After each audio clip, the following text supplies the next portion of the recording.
एक शहर है जहाँ इत्मीनान और ठहर है, जहाँ गंगा की लहरें हैं, अस्सी पर अखेलियां हैं, मणिकर्णिका पर मोक्ष है, लंका पर महामना है, जिन्होंने बोया विद्या का कल्पवृक्ष है, इसकी हर बात में रस है, यह शहर बनारस है।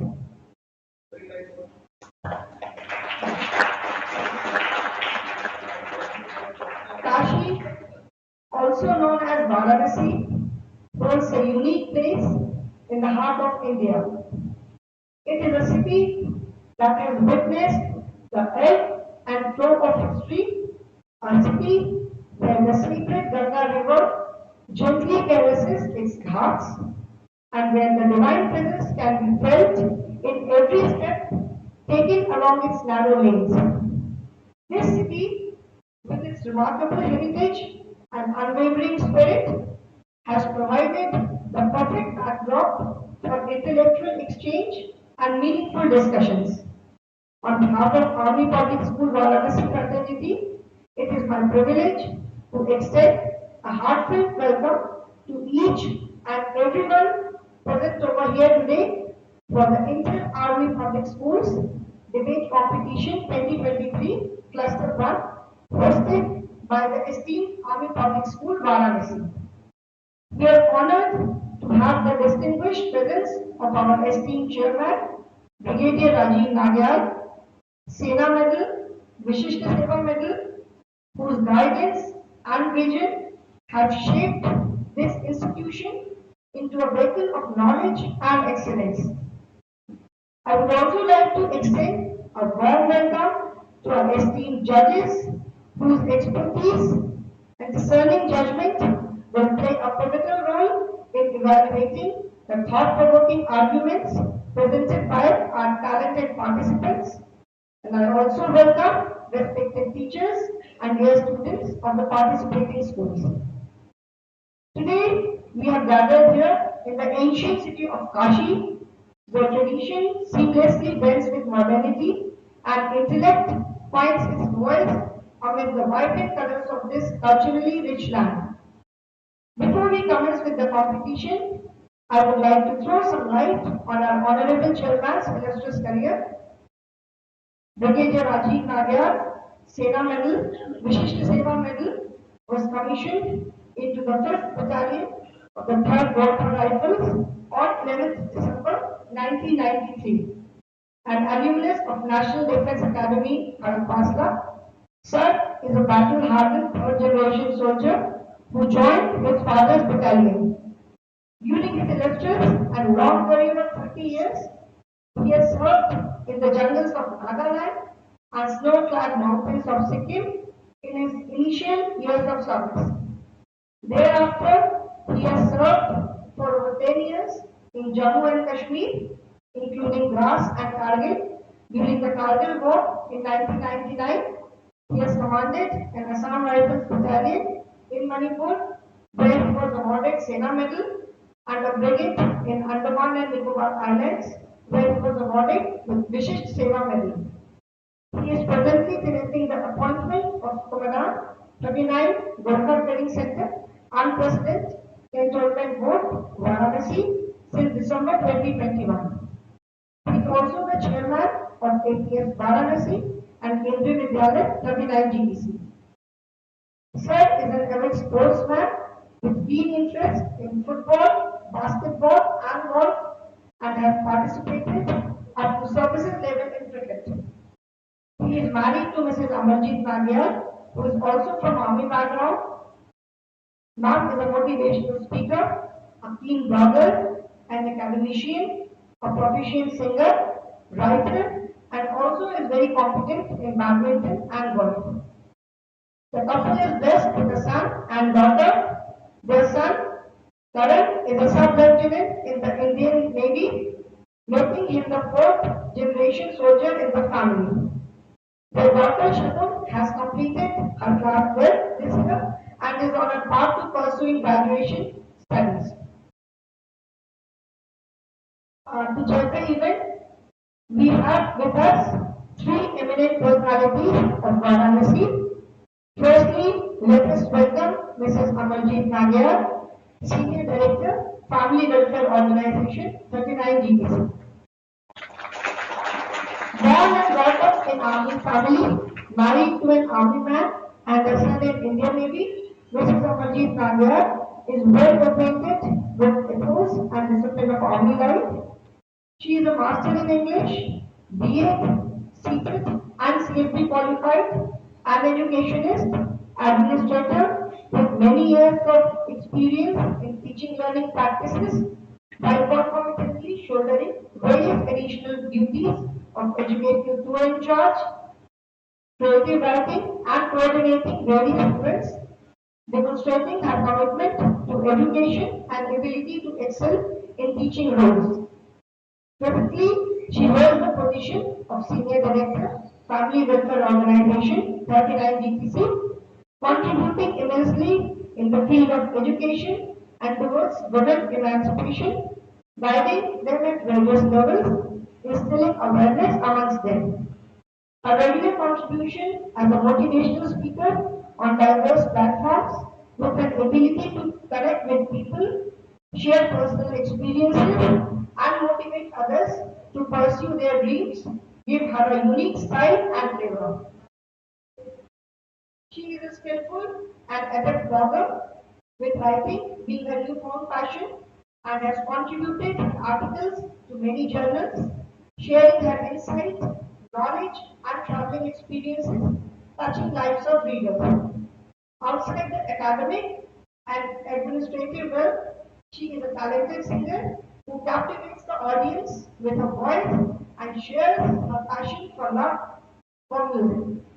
She is also an avid golfer, honing the skills on the course, finding a sense of achievement in mastering the intricacies of the game.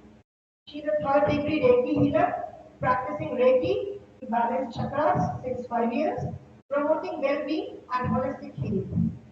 Her genuine passion for endeavors, be it education, healing abilities, public speaking, welfare activities, love for music, and all, passion for writing, makes her a multifaceted individual with diverse range of skills and accomplishments. The head boy of the school, Master Melin Jadar, to welcome ma'am, head boy of the school. I welcome our next judge, Dr. Bhanumati Vishnu ma'am. Ma'am teaches English literature at R.M. Mahila Postgraduate College, Banaras Hindu University. She is a writer, translator, painter, and a poet.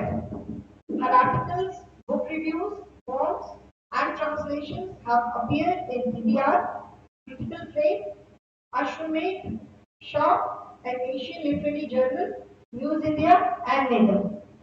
Ma'am is a regular contributor to the Hindu and the Hindustan Times.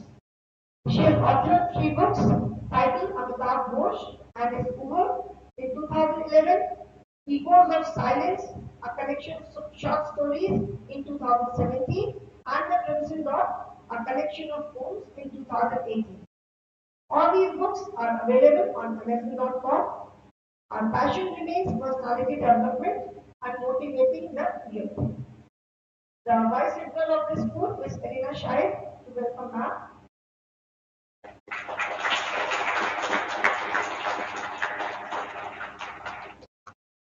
It's an honor to have amongst us Mr. Barrister Pandey, Principal, Indri Vidyalaya, 39 GPC, as one of the judges. Sir is an extremely learned person. Besides being proficient in English language, Sir has done post-graduation in geography, anthropology, and Sanskrit as well. He has also done masters in education. Now the sports captain of the school, Master Abhishek Sharma, welcome sir.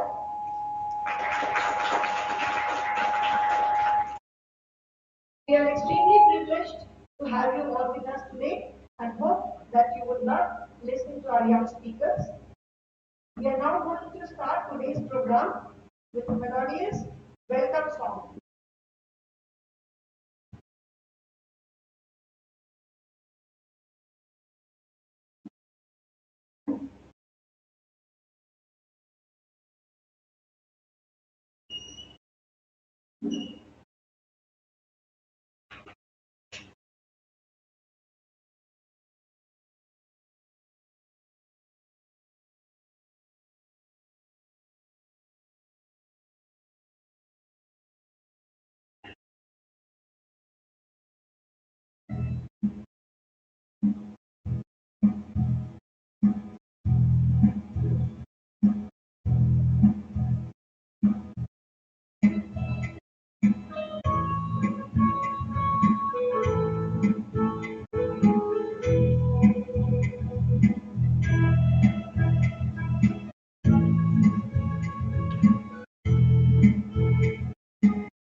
I would now request our honorable principal ma'am to accompany our esteemed chairman to the stage to illuminate the lamp, symbolizing the light of knowledge that guides us on this intellectual journey.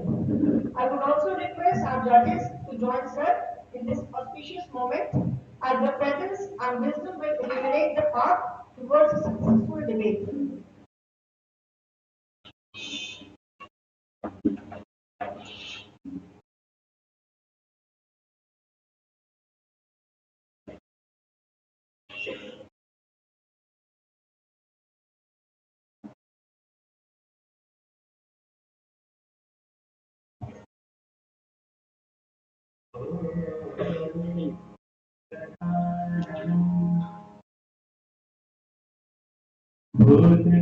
भूतगणाधिसेवितं कपित्थजम्बुफलचारुभक्षणम् ओमासुतं शोकविनाशकारकं Namami विघ्नेश्वरि पारभं तदे ॐ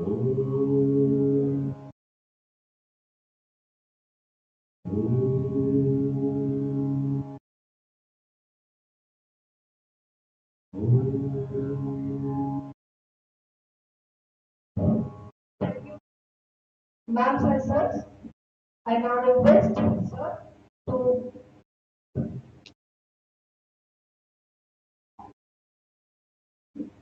I now request sir to declare the forum open, fusing it with words of motivation and encouragement.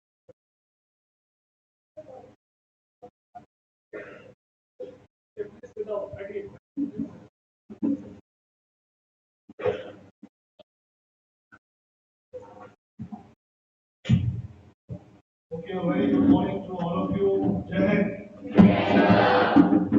So, by taking those students sitting behind are of Hindi debate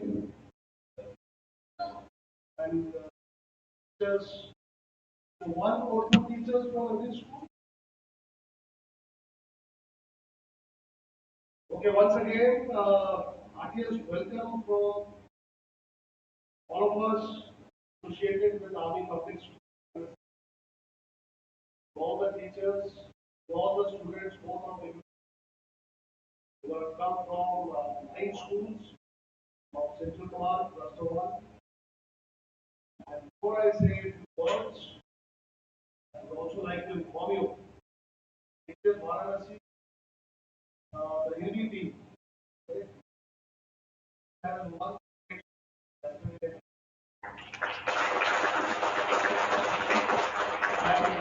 two of our students, one in English and one in Hindi, they are like the first one. I would also like to say something because why I'm saying this, not for because I want to speak something. In last year's debate, which was held in APL's work, who are the workful students? Workful students. So the debate in APL's workful last year, our school did not get a good position. And the speakers were good, they had practiced very hard, but they did not win the so-called top position. So when they came back, principal and all of us, when we met them, we just conveyed one point, part of life. You'll have your days when you will succeed, or you may not do well in few of the days. What is more important is, before you go for a competition, before you go for an exam, whether it is a sports competition, exam, or a debate like this, you should practice, you should train, prepare, and think about various situations that may come up during the course of the exam. You should not, relax at that time.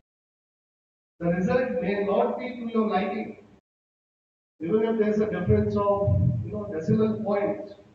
Somebody who's first, somebody who's at the bottom of the ranking, you can see the difference of the emotions between the winners and those who don't win. So it's a small lesson which I want all of you to take with you, especially the students. You have to work hard and you have to prepare and be prepared not just for winning a particular competition, for accepting a result which is not to your liking. And I say this with a lot of conviction, being from an army background, having been army for almost 3 decades, we have seen our ups and downs. I'll say at least I've seen more of downs. But I'm still smiling. I like this girl from team A. She is smiling right from the beginning. But that does not mean she should get an extra mark. Some of the judges say, oh, Kevin has done something good. But please, I request all the students to take this lesson home.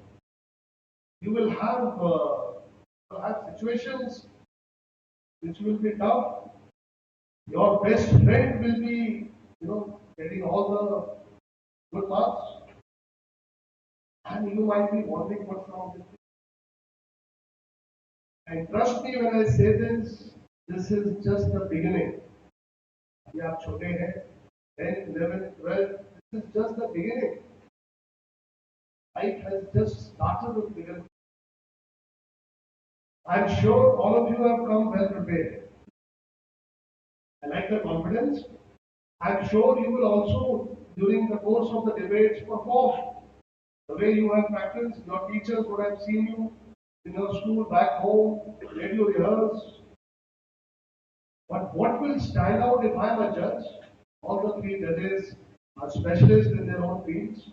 But if I'm a judge, I will see how you face a situation which is not what you are prepared for.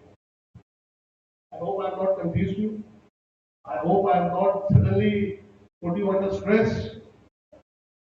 But yes, if you are prepared during the course of the debate, that some question is asked, or something comes up which you're not prepared for, how you handle it is very important. Which I'm sure if you're prepared, you would have thought of all situations. In army, we call them contingencies. Right? I have to reach my school at 9 o'clock. My bike gets punctured. I meet with an accident. I have not reached. I have an exam at 9. What next? I have to inform someone. Sorry? Take a bus. Good. But before taking a bus, please inform your parents or your school. I might be late. Please inform the principal instead of 9, I might reach at 9:50. I take a bus. The number of people moving around take a lift. Right? So be prepared for all these contingencies. I would also like to confirm from you, from the teachers and students, that I hope all of you are comfortable at the place of stay. That is one of the, I think, good and very neat hotels. It's got a huge space all around it. Explore the hotel. You meet the general manager, Mr. And request him to show you around. Some points from me now, which I have conveyed to the principal. You are here for a debate. You will go back. But what you take back from Varnasi is more important. Ranjana Dhar ma'am had spoken at the start about Kashi. Nice statement, and to be honest, I have heard this in our school for the first time. You will go back meeting more people, making friends. You go back with good memories of the day. What is also important to know a place. So we have planned something, and towards the Ganges, I request not to go because the water levels are rising. A lot of rush there because of Kamariyas, other tourists. So what I think I must plan for you, Sarna. I'm sure all of you are aware of Sarna. Good. So what is Sarna famous for? Okay, one from the Hindi debate. ये आज tension में है वो. What else? There is a museum there. Yes. And must have seen Choka pillar. Yes. So please, one minute. please visit the museum. It will take you 2 hours minimum to understand what all is there. A guide will be arranged for you who will be telling you to please do it. And during the interaction with students and teachers of APS Varnasi, just pick up something about this place, right? And it will be a good thing to treasure when you go. Now coming to the topic, this was just to put you guys under rest. The topic is a very interesting topic. My views may not be liked by her, may be liked by her, but I will not tell my views here. I'm sure the judges also will not tell their views because they have to be impartial, very, neutral to both for and against. This is for, this is against. What is it? Okay. Now, if I am a participant who has come for a debate, I have to be prepared without doubt. I have to be prepared for it. But I also have to impress the three judges who are here. That is more important. One is by smiling, by giving a very pleasing demeanor, showing your confidence, definitely, showing your hearing. But what more important from my side is what content you are offering to me. To give you a small example, in my school days, topic A is dowry system good or bad? And lo and behold, all girls went for and dowry is bad. And boys like me went to the side where dowry is good. And my sister had just got married. I told my teacher, Usha ma'am, sorry, this is not correct. But I learned a lesson from her. She said, this is life. You will have two different situations or options. You should decide, show your conviction to that topic, learn about it, and be very strong with your view, what you show it to them. So I will add on to that tomorrow when I meet you again. All the best to you, all the participants for today and for tomorrow. Be confident. Don't get terrorized by the three judges. They are eminent people. They will not be correcting you. They will be guiding you in case there's something they observe. Okay? So all the best to you once again. And heartiest welcome to all the teachers also, to APS Varnasi and to Varnasi. Thank you and Jai Hind.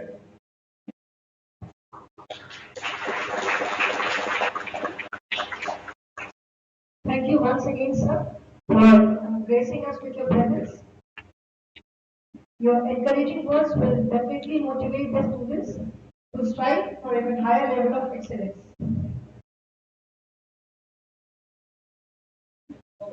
Let the inter-school debate competition at Army Public School Varnasi commence, and may the power of ideas ignite the flames of intellect within each participant. Competitions have long been revered as platforms that nurture talent, ignite passion, and foster personal growth. They provide an opportunity for individuals to showcase their skills, express their thoughts, and engage in healthy debates. Today, as we gather here for the inter-school debate competition, we see the spirit of intellectual camaraderie and the pursuit of knowledge. Competitions serve as catalyst for growth, pushing participants to their limits and encouraging them to explore new horizons. They not only test the depth of knowledge, but also refine critical thinking, effective communication, and persuasive skills. Through the rigors of competition, participants learn the art of articulating their ideas concisely, presenting compelling arguments, and defending their viewpoints with grace and conviction. As we embark on this journey of intellectual engagement, let us cherish the spirit value of sportsmanship, respect, and open-mindedness. We have 9 teams participating in today's competition. These are APS Nehru Road, Lucknow, APS Prayagraj, APS Mount, APS Danapur, APS Bareilly, APS Birpur, APS Ayodhya, APS number 1 Jabalpur, and APS Lansdowne. Today we are here to explore a topic of immense significance in the realm of education, and the topic is the Indian education system should emphasize more on developing life skills and values than just academic education. This thought-provoking subject compels us to reflect on the purpose and goals of education beyond the acquisition of knowledge. Throughout the course of the debate, we encourage participants to present their arguments respectfully, supported by credible evidence and logical reasoning. The criteria for judgments are content, confidence, diction, modulation, presentation, interjection. Before we start, I would just read out the guidelines to be followed for conduct of debate. The winners and runners team of 3 clusters will participate at command level, and for cluster level, the school group in respective cluster will participate. Schools responsible to conduct competitions at cluster level will participate in other clusters. Each team is represented by 3 students, of which at least one is a girl.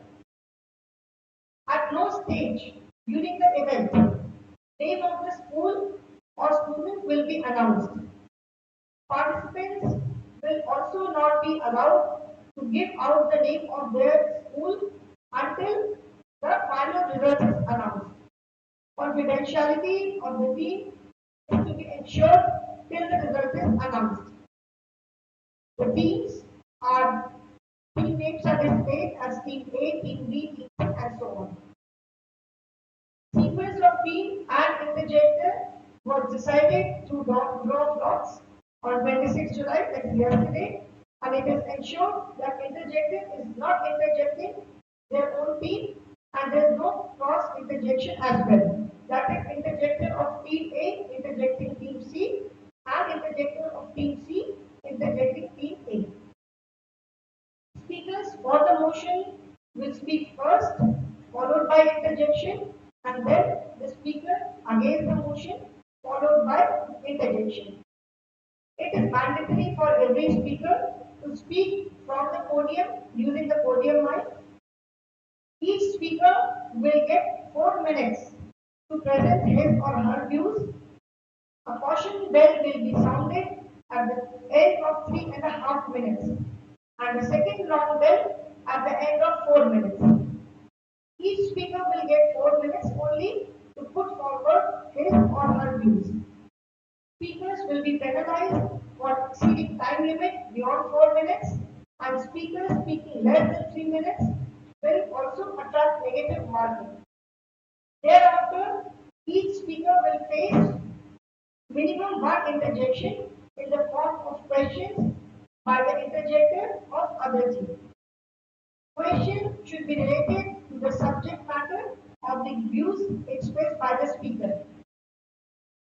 Draw of lots before commencement of the debate will determine which interjector will question which team member. Each interjector must ask 2 questions, one to the speaker speaking for and one to the speaker speaking against the motion. Maximum 2 minutes per speaker are allowed for interjection. No cross questioning will be allowed during interjection. Marks will be awarded for the suitability of the question by the interjector. It is to be ensured that each interjector is permitted to ask a maximum of 2 questions to the speakers.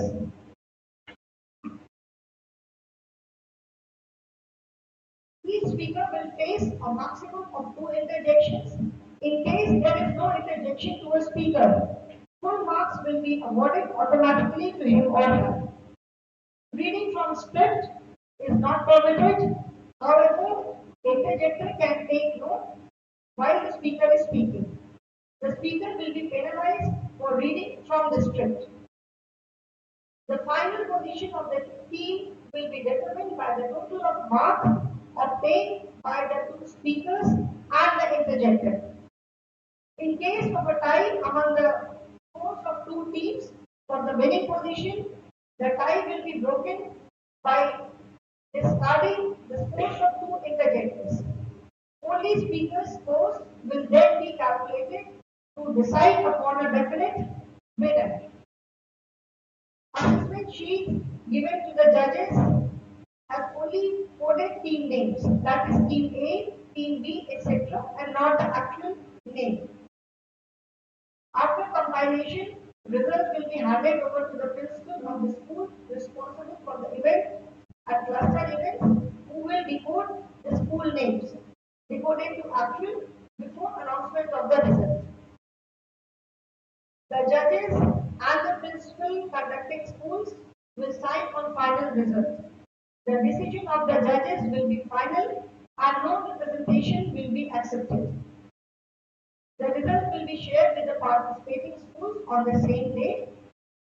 Ink signed copy of the result will be handed over to the director in the Publice Central Command for command event, and the principal will upload results to the participating school and command headquarters for cluster events as soon as it is over. So wishing all the participants the best of luck and an enriching experience throughout the inter-school debate competition. May the discussions be thought-provoking, the arguments be persuasive, and the journey be memorable. Without any further delay, let us commence with the debate, embracing the diversity of opinions and engaging in thoughtful deliberation on the topic in hand. And may I request everyone to put their phones on silent mode. Now we start with speaker speaking for the motion from team A.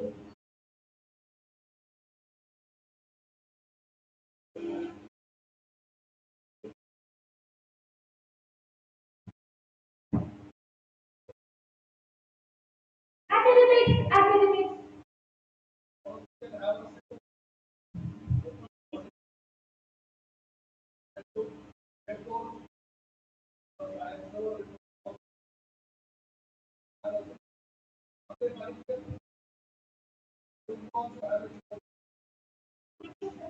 After this, I will be very formal.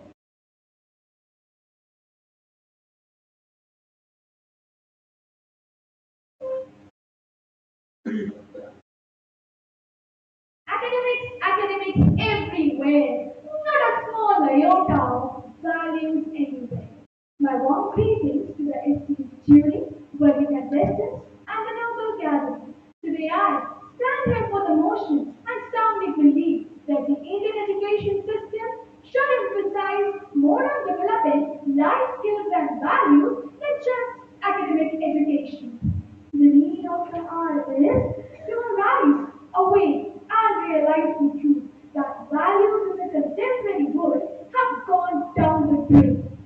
My question to the members of the opposition council is, if values have not deteriorated, then why seriously bring in those 21st century skills into 2020? Don't you think they have become an indispensable part of teaching and learning process in schools? Irrespective of gender, each student to be taught how to manage home, work, and to have pride in whatever they do. Keep your hands on your heart, noble gathering, and answer me honestly by raising your hands. Would you stop to help any individual on the road who has just met with an untoward accident? I can't see even a single hand, which proves my point. Well, dear friends, what are life skills? If education is the most powerful weapon to change the world, then life skills and values are the mechanisms to use the weapon.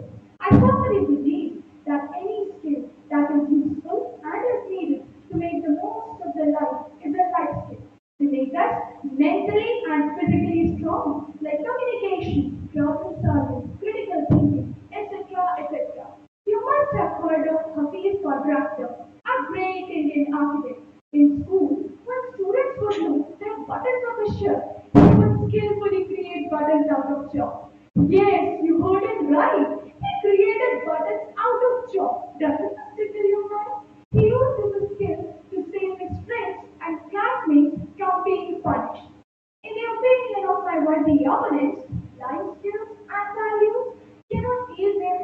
good job. But my dear listeners, how can we forget that there are several individuals having degrees like BTech, MTech, MBA and are still waiting for the sun to shine?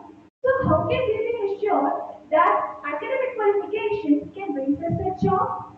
Let me bring in the picture of the other side. A class 8 boy named Tilak, who is barely 13 years old, is the founder of Paper and Parcel, a digital courier company, and is among the fastest to be knighted as an entrepreneur. Now, he doesn't possess those fancy degrees, but was able to build up his own startup because of his life skills and values.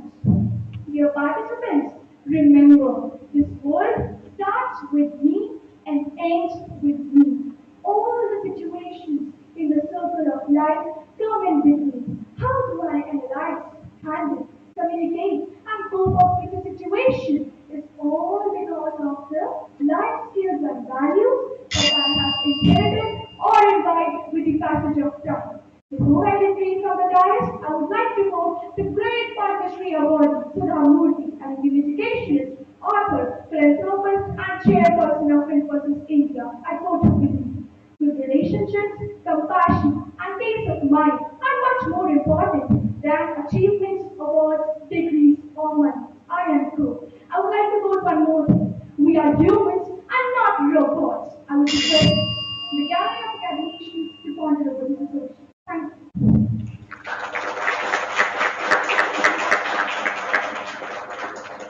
Interjector from team C to interject.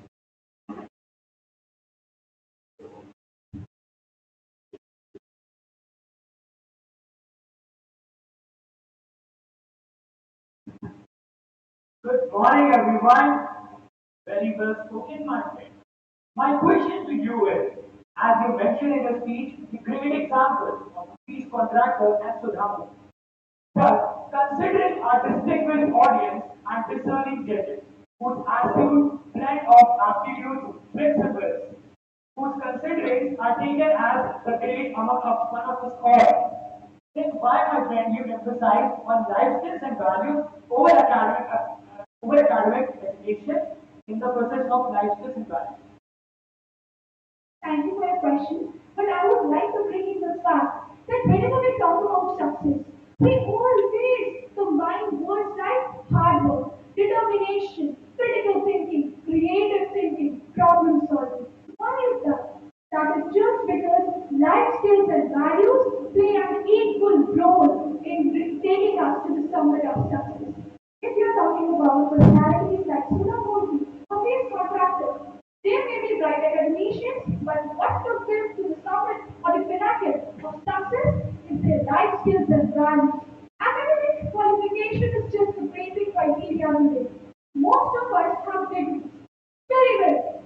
Not most of us, but we will be getting degrees. Most of them are sitting with degrees. But they require life skills and values so as to pass the interview, so as to get the job, so as to earn, and so as to become a good human being. Thank you.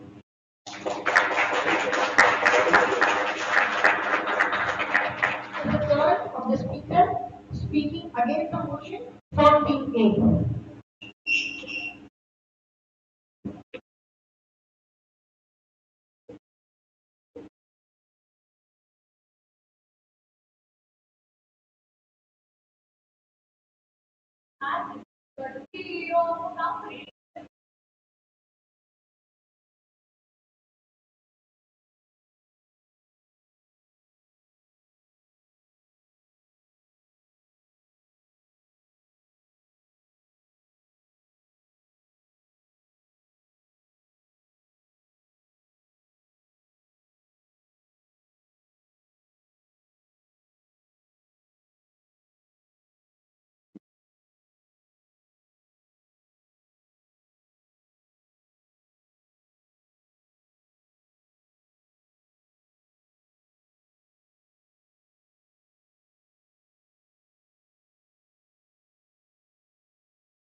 Imagine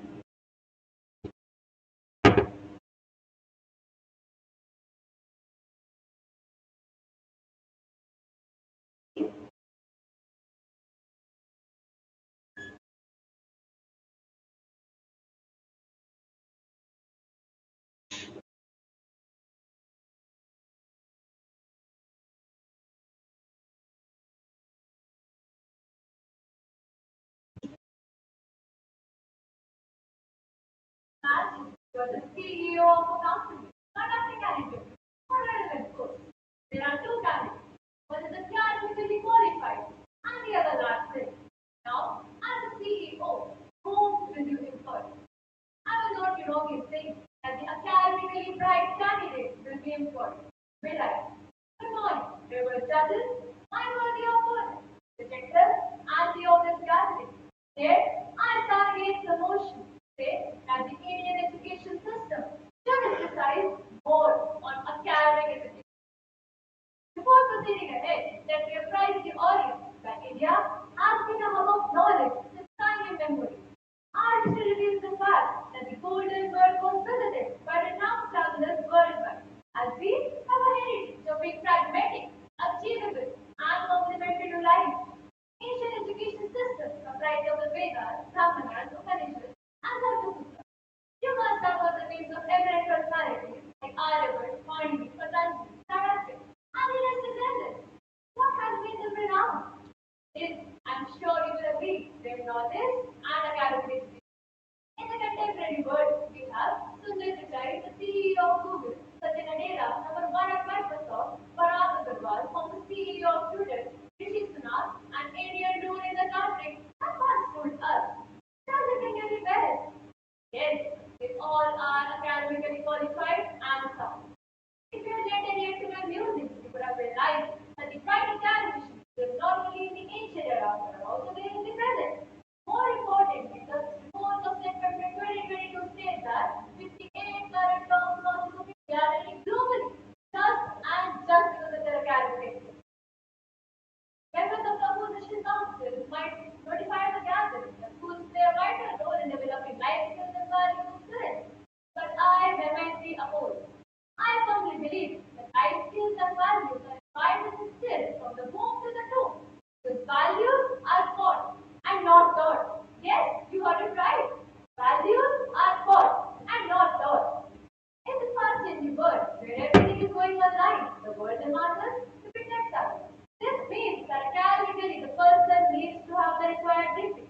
Software programs like Python, Java, SQL all require formal education and sorry, but not life skills and values.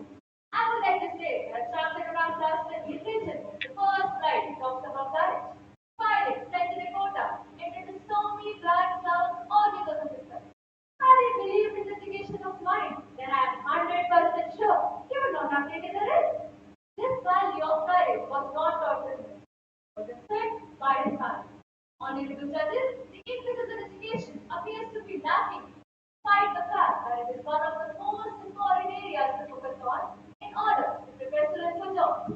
Society has long promoted the idea that if you go to an institution and you get a degree, you will be employed. And the society is not wrong. Even though we may have ideas and values, job seekers will not employ us. They expect us that we ought to have the right to value. But the most important criteria on which a candidate is selected is solely academic education.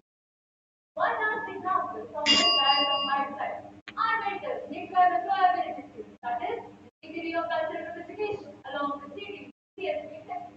A person may be good at teaching or explaining things, but does not have the prerequisite academic qualification. Will that person be employed as a teacher? Before I step back from this platform, I would like to say the sun does not need a lamp for light. It is self-illuminating. I am told. Thank you, Jay. Interjected from Keats to interject.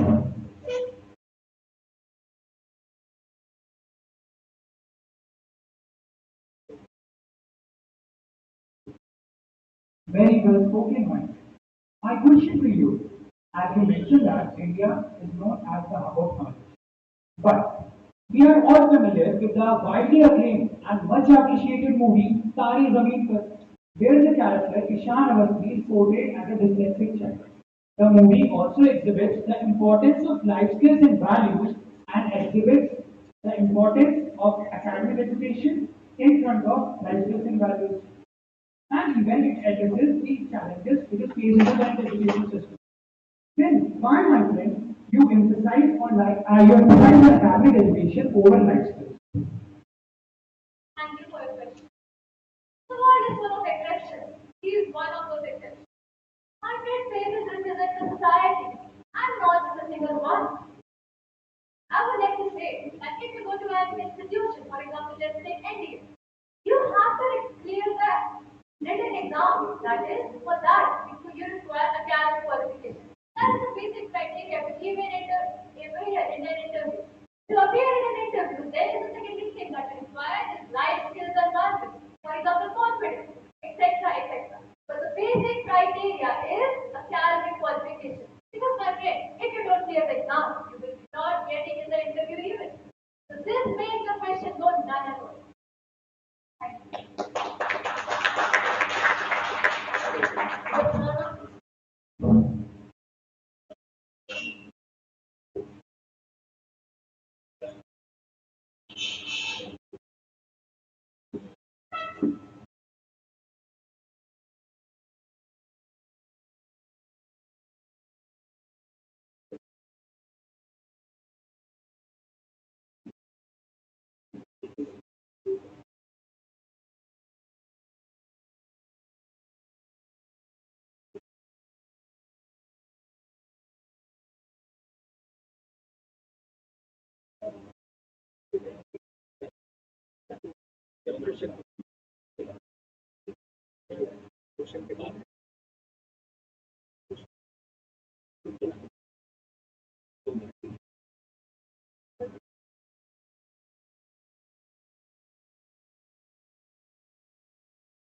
Turn off speakers speak on the motion or team.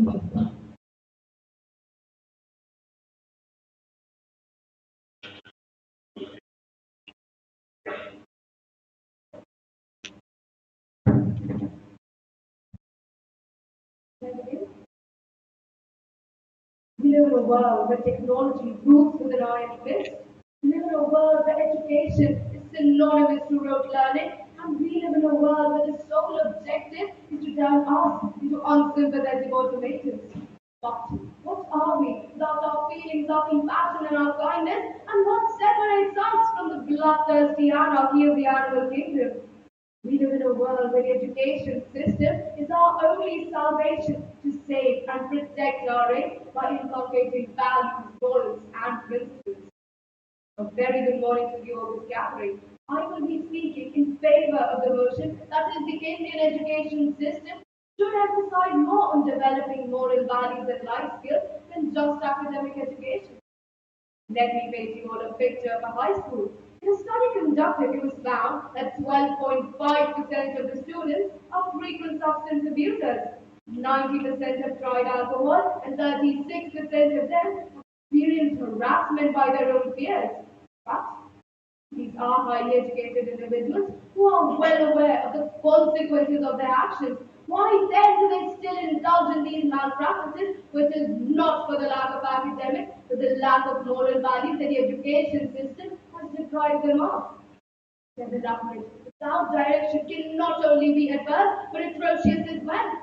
Let us look at these big companies so compelled by profit maximization, paid by the degradation of our environment, and costing the next generation their future.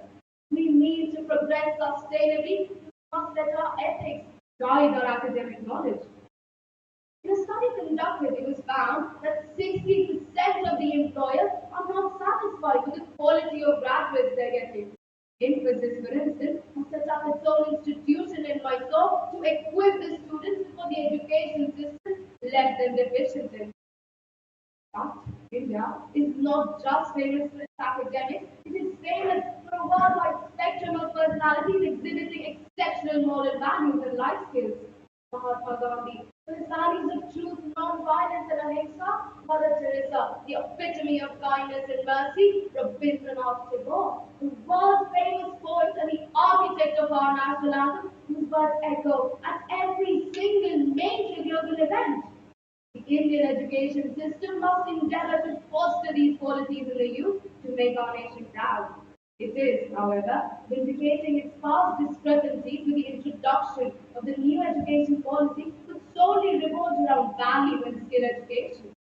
Even our great institutions of excellence, the IITs and IIMs, are now fostering qualities such as leadership skills, communication skills, public speaking, as well as time management.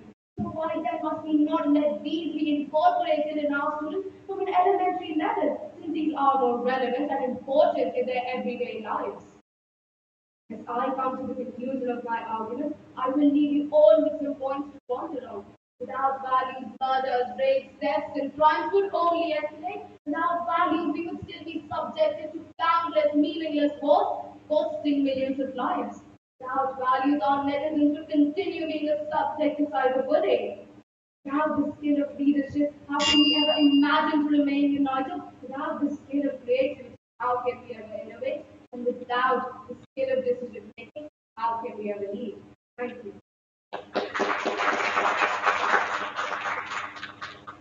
Interjector from team A to interject.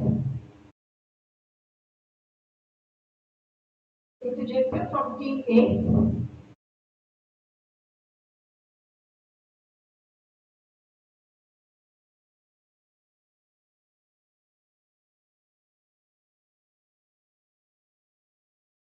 No later, the spoke very well, but such shape and beauty, very recently, while reading the literature, I saw that pieces of the that requires an academic coordinator and a kindergarten teacher. Academic qualification was the first and foremost criteria. And the next point is skills, like what would you say about this? As many people prefer academic qualification over like business life. My dear friend, thank you so much for the question, and that is what we must rectify. We must focus on life skills and moral values.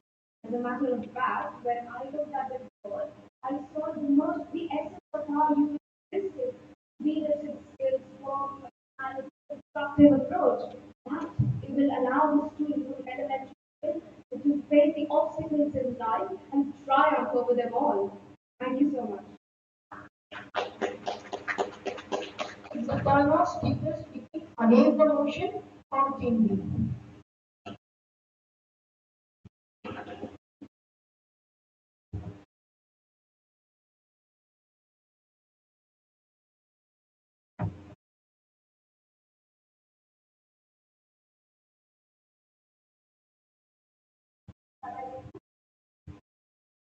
I'd like to commence with a quote from Benjamin Franklin: "An investment in knowledge pays the best interest."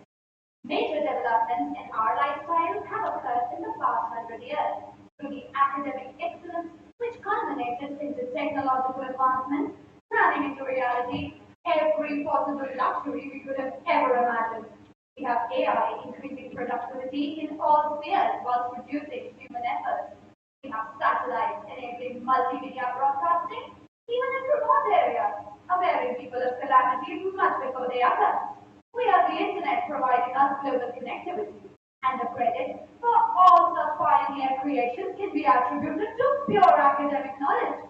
Why is it then that we risk neglecting academics when we can employ it to righteously direct our progress further? I extend my greetings to the adjudicating panel and my fellow participants. Let me subject you all to some interesting facts. 65% of our 140 crore population is under the age of 35 years. Out of this youth population, 92% is said to be literate. And even then, we have an employment rate of only 37%. Who's to blame for that? None other than the present quality of education. A person in India is said to be literate only by being able to read and write in any language. But employable, and successful, far more is needed, and that should be provided only through quality academic education. Quality education would make us capable of producing many more Sundar Pichais and Satya Nadelas, glorifying our academic excellence globally. Emphasis on academics would in turn promote inclusive education with equal opportunities and recognition for all. My worthy opponent has drawn attention to so many drawbacks of our present system. Whether it does then, how is it that we've managed to emerge as the fifth largest economy in the world and soon anticipated to be the third? India is the fastest growing economy in the whole world, with a growth rate of 8.7% annually. We have observed a tenfold increase since the reforms began in 1991, which were based entirely on thorough knowledge of the global market.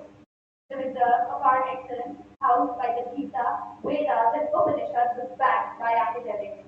Academics was what helped Dr. B.R. Ambedkar to lay the framework for our constitution. Academics was what gave Nalanda the worldwide recognition of a higher learning center.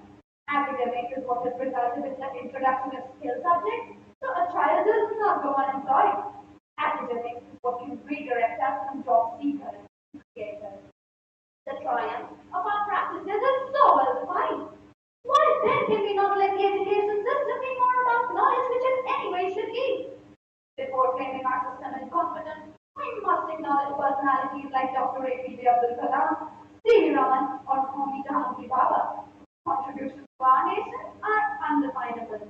Knowledge brings confidence, promotes equality, creates employment opportunities, directs us, elevates the underdeveloped, fosters critical thinking, and builds character. Academics is what has formed the backbone for us to spiral our literacy rate to an admirable 77.7% from a major 80% in the post-independence era. With this, I conclude. Knowledge makes a person easy to lead, but difficult to drive. Easy to govern, but impossible to enslave. Knowledge is power, and academics enables entities at the very elementary stage to wield that power. Thank you. Interjector from Team A to interject.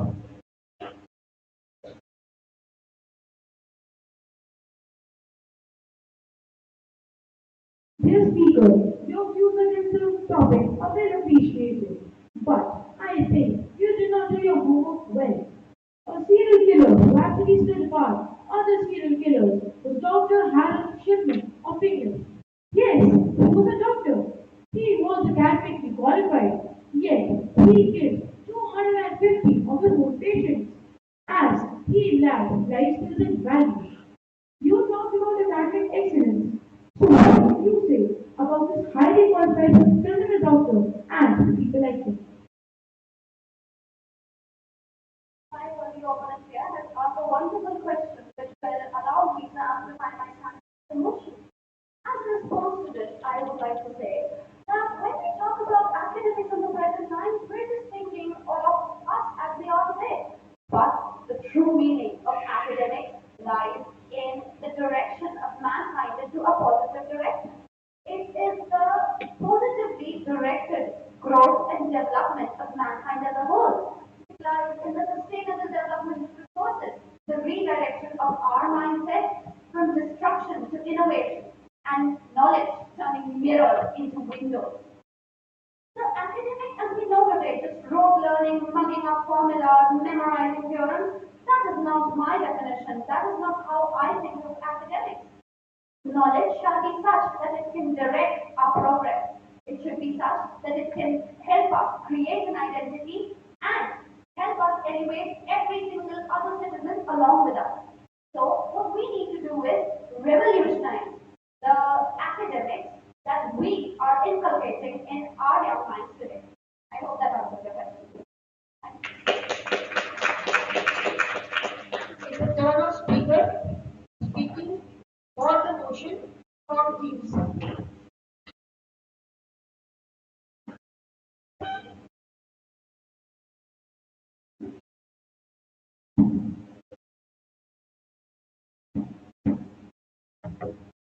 In the brief time that it takes for me to deliver this speech, possibly hundreds or more lives will be lost to the perils of the ongoing human conflict.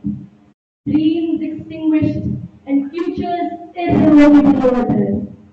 We stand at a crucial crossroad where we need to realize that the education system must evolve so that the tragedies of human conflict become a relic of the past.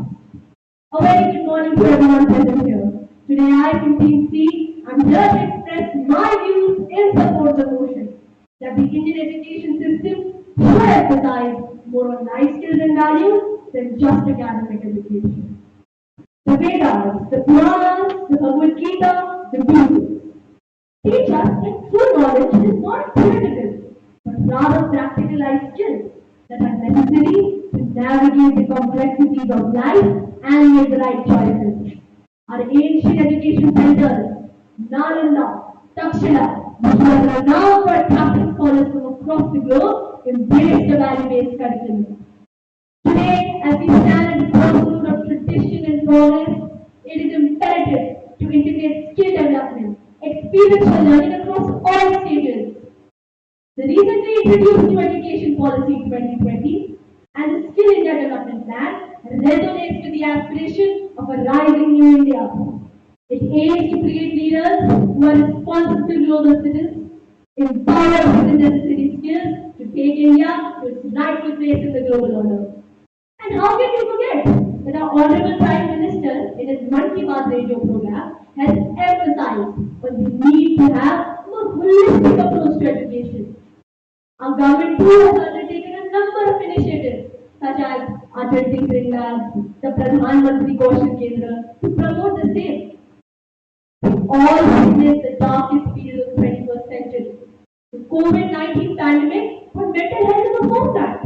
It made us realize that by integrating life skills and values into our education system, we can better equip students to face uncertainties and thrive in a rapidly changing world.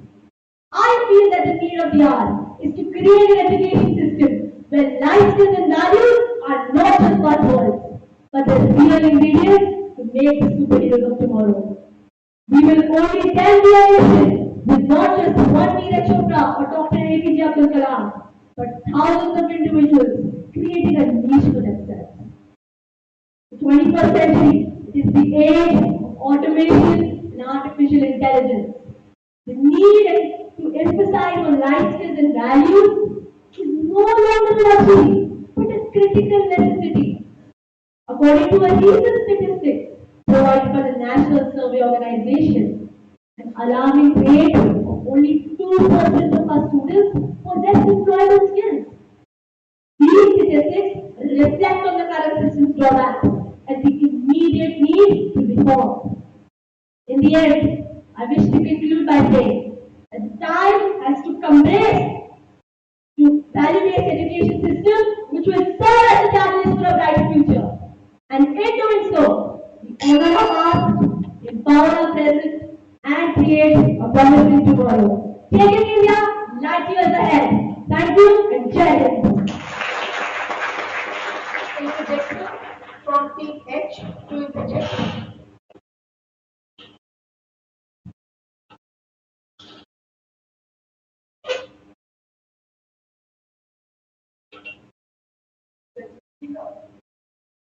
As you stated, and I quote, that it is high time we focus on promoting life skills in our education system. Well, I have a brief question for you. Have you ever ventured into the preface of your textbook, where the collective wisdom of over 20 professors across India seems to reveal the purpose behind the subjects we learn? Perhaps the Indian education system places a significant emphasis on promoting life skills from the very foundation, woven into the fabric of its scientifically rigorous, technically challenging, and morally enlightening curriculum.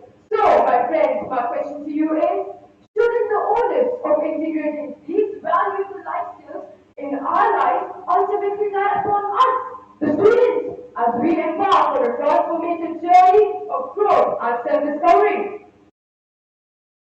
Thank you so much for your question. A very interesting and contrarian viewpoint indeed. I wish to address your concerns by illustrating a small example. Imagine a scenario When you are lost in a vast forest, surrounded by towering trees and wild animals, you are desperate to get out of the situation. Luckily, you find and stumble across a hidden treasure chest.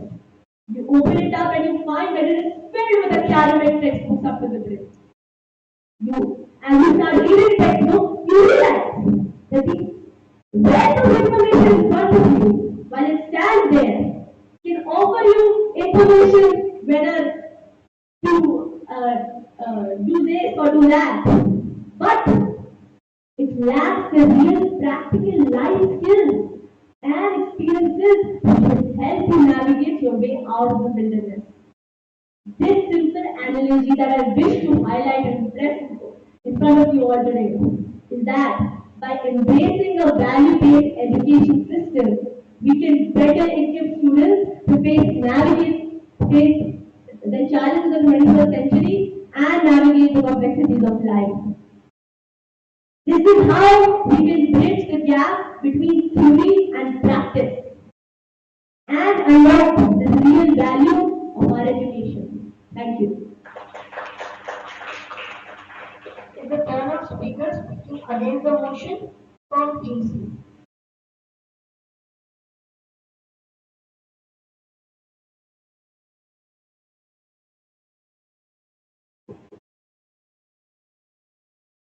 Imagine education as a dream. Knowledge forms the roots. Values act as the trunk. And skills branch out as the leaves. Bearing the fruit of a versatile and accomplished person. A very good morning, ladies and gentlemen.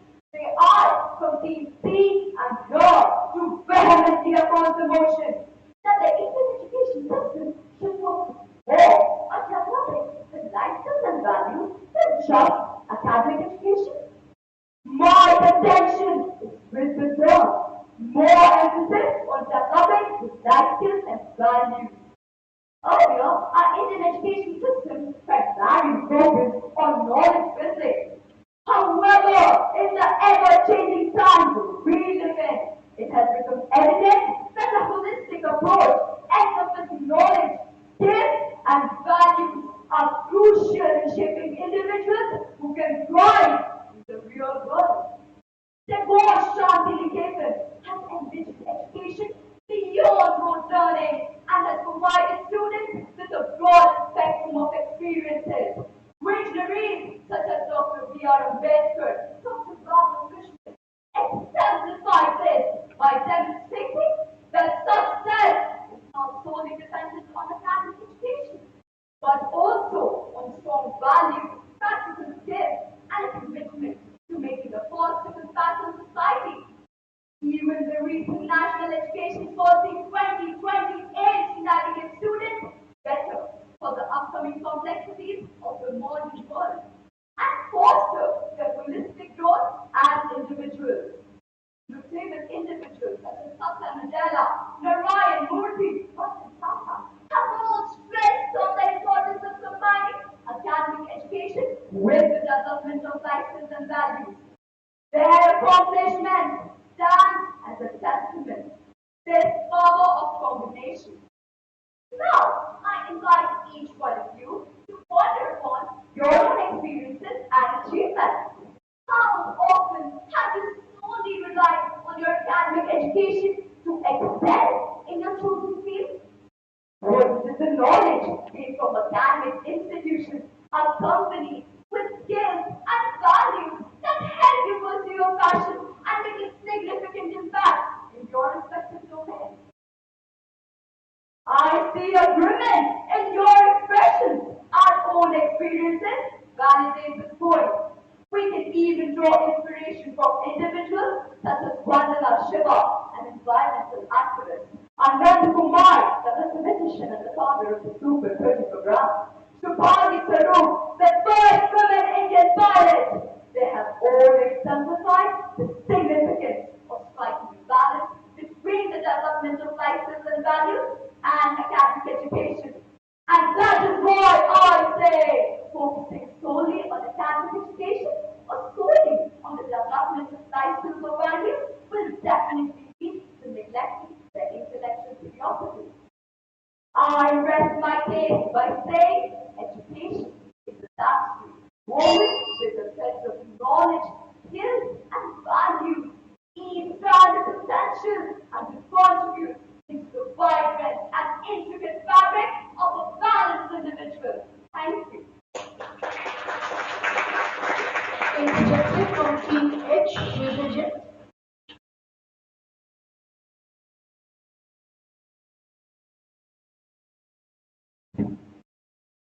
You have spoken, my friend. You should write keywords in your answers. This formula should be on the tip of your tongue. I'm sure you all are familiar with these phrases. Dear speaker, I understood your perspective. Well, allow me to tell you the definition of insanity.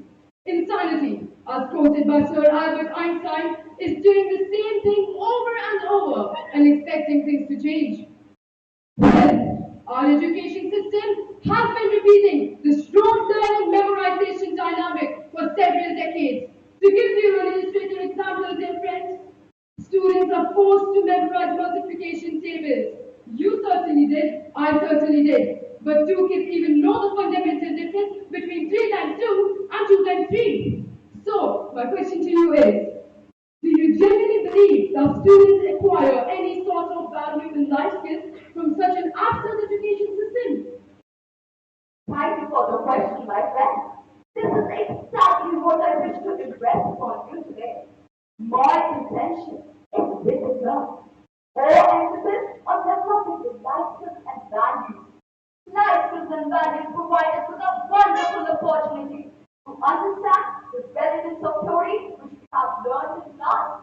The aim of developing life skills and values is not to devalue academics, but rather to complement academic education. Focusing solely on academic education or solely on the development of life skills or values will definitely lead to neglecting the intellectual curiosity. It is of significant importance that we try to balance the development of life skills and values and academic education. And that is why my speech is replete with examples such as Satya Nadella, Narayan, Murthy, Ratan Tata, who have all stressed on the importance of combining academic education with the development of life skills and values. I hope this addresses your concern. Thank you.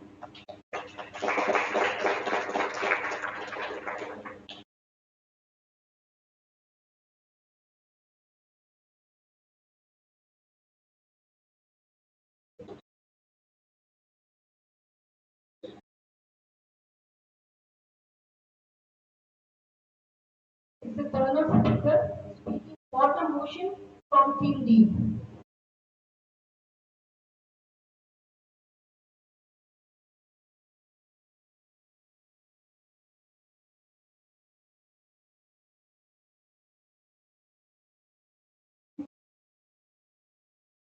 In the midst of our fast-paced lives, it's not uncommon to hear the familiar refrain. Focus on your grades, get a good college, earn a respectable degree, and secure a successful future. Something I'm sure everyone is quite familiar with. But in this 21st century, where our focus has shifted from obtaining basic rights to combating global challenges, it's time we re-evaluate our approach to education and the pursuit of success. Good morning, ladies and gentlemen, esteemed judges and fellow debaters. Today, I stand to support the motion. The Indian education system should emphasize more on developing life skills and values than just academic education. Education, as is elegantly stated, is not simply about filling a page, but lighting a fire within. It goes beyond acquiring knowledge and extends to the development of character and life skills. In today's workforce, skills like critical thinking, problem solving, creativity, and emotional intelligence are highly sought after. Academic education alone may not equip individuals with these essential skills. Employers prioritize qualities like teamwork, communication, and leadership, as highlighted by the National Association of Now, the new national education policy does recognize the need for a holistic approach to education, aiming to produce quality human resources equipped with not only content, knowledge, and intellect, but also skills, values, and attitudes necessary to face the challenges of future. There are 30 to 35 skills mentioned in it, but even this light won't be adequate enough to brighten the dark corners of simply degree-taking educational system, unless each one of us accepts the importance of life skills and values more than mere papers written in textbooks. Moving on, our course books might teach us about body's reaction to stimuli, but does it teach respectfulness, anger management, temperate speech, harmonious behavior, or conflict resolution to students on how to control their reaction to anything provoking? As a consequence, many students get involved in violence at a young age, while some suffer from mental problems.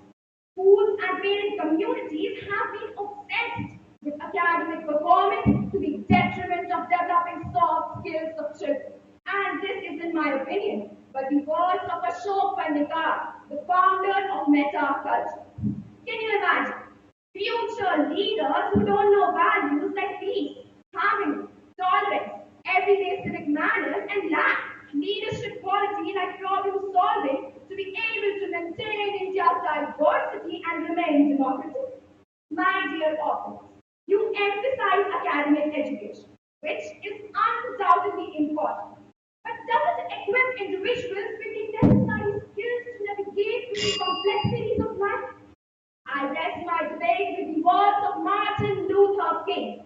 The function of education is to teach one to think intensively and critically. Intelligence plus character. That's the goal of true education. Thank you. Mr. from Team F to interject.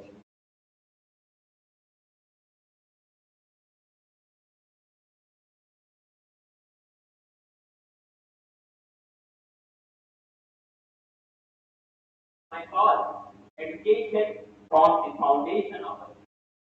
It plays an important role in equipping individuals in various fields, which is very significant in this world. Today, knowledge about a subject is more important than learning any life skill or any value. So, how can you say that there is more scope in learning life skills and values? As I've said, academic education forms the foundation. A good academic achievement will give child a sense of accomplishment. So, do you still think that India should emphasize more on developing life skills? Thank you for the question. But first, I would like to clarify that my friend, you must have misunderstood the topic. What we are talking about is not neglecting the academic education completely, but emphasizing more on life skills and values. Because teaching life skills and values will prepare students for their life and will also help them in getting jobs at a further stage. Apart from that, if you, according to you, academic education is so much important and life skills are not even necessary, then why NEP talks about introducing skill subjects in school curriculum? Or why today schools are focusing more on co-curricular activities than simply relying on academic performance? That is because ultimately not all of us will grow to become doctors and engineers and successful businessmen. But we all will mature into adults, and so developing life skills and values will make us capable of taking care of ourselves and surviving every day, making us more capable, well adjusted, and resilient. Thank you. The turn of speaker speaking against the motion from Team B.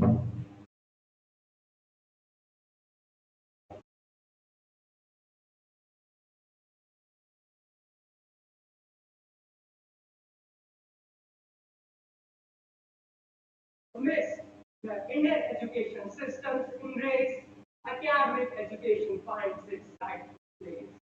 Scholars empowered with mindsets ablaze, unleashing their potential to academic means. With knowledge as the catalyst, success.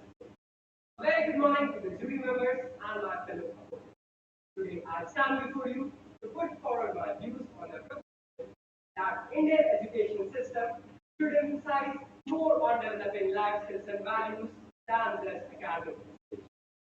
The Indian education system has been bestowing life skills and values into the juvenile via plethoric ways. For instance, the morning school assembly, extracurricular activity periods, and workshops, which are undeniably best learned outside of a classroom setting with real life experiences and personal reflection. Influence of parents and friends sculpts a child's values far more greatly than that of a teacher ever can. Developing any more emphasis upon improving these is a sheer squander of time, resource, and budget. Reflecting from the fact that there dwells 710 million students under the reign of the Indian education system. However, the unemployed educated youth population still hovers at 22%, as employers tend to cherry-pick candidates with a strong academic background.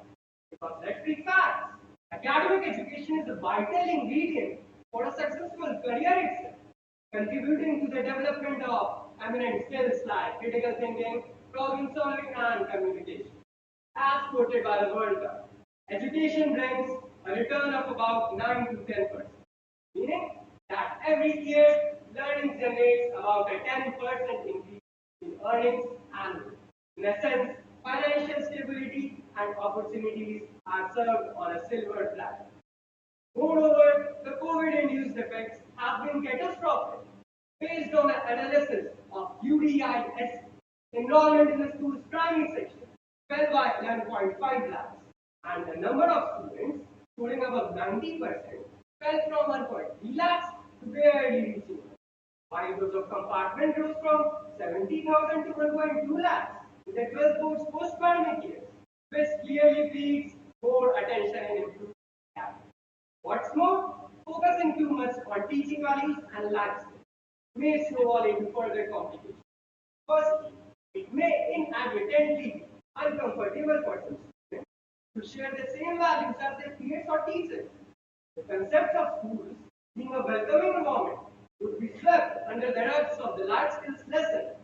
Secondly, it becomes status for authority to measure and praise progress, causing failure in identifying areas with much needed additional support.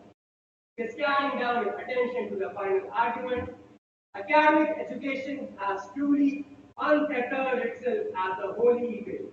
For the underprivileged, it is an escape from social injustice.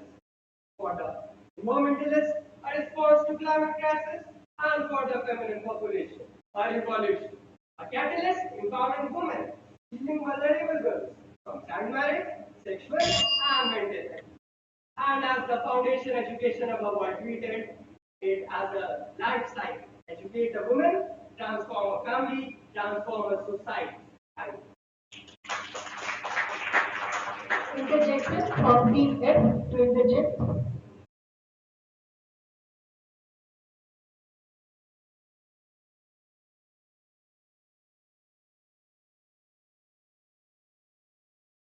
My boss, according to you, life skills and value-based learning is not better than our present education system.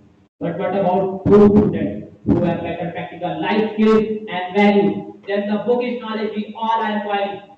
We all know that in India, a student is judged by their bookish knowledge, by their academic grades, and by their academic percentages. We do not judge a person by his life skills and values. So, how can you say that India should not emphasize on developing life skills and values? And is that mean that academic grades are more important than life skills and values? Thank you for the question. But as you said, that life skills and values are more important than the academic education. But if you notice, which one is better? A skilled laborer or a skilled engineer? And spoke that the academic education is not yet suited to be competed with life skills and values.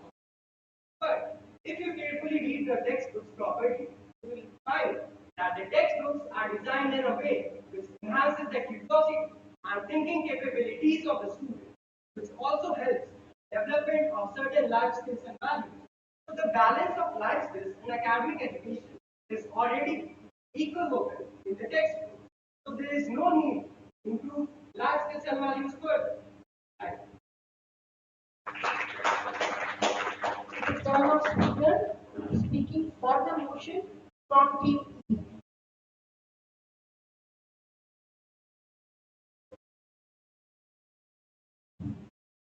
May I start?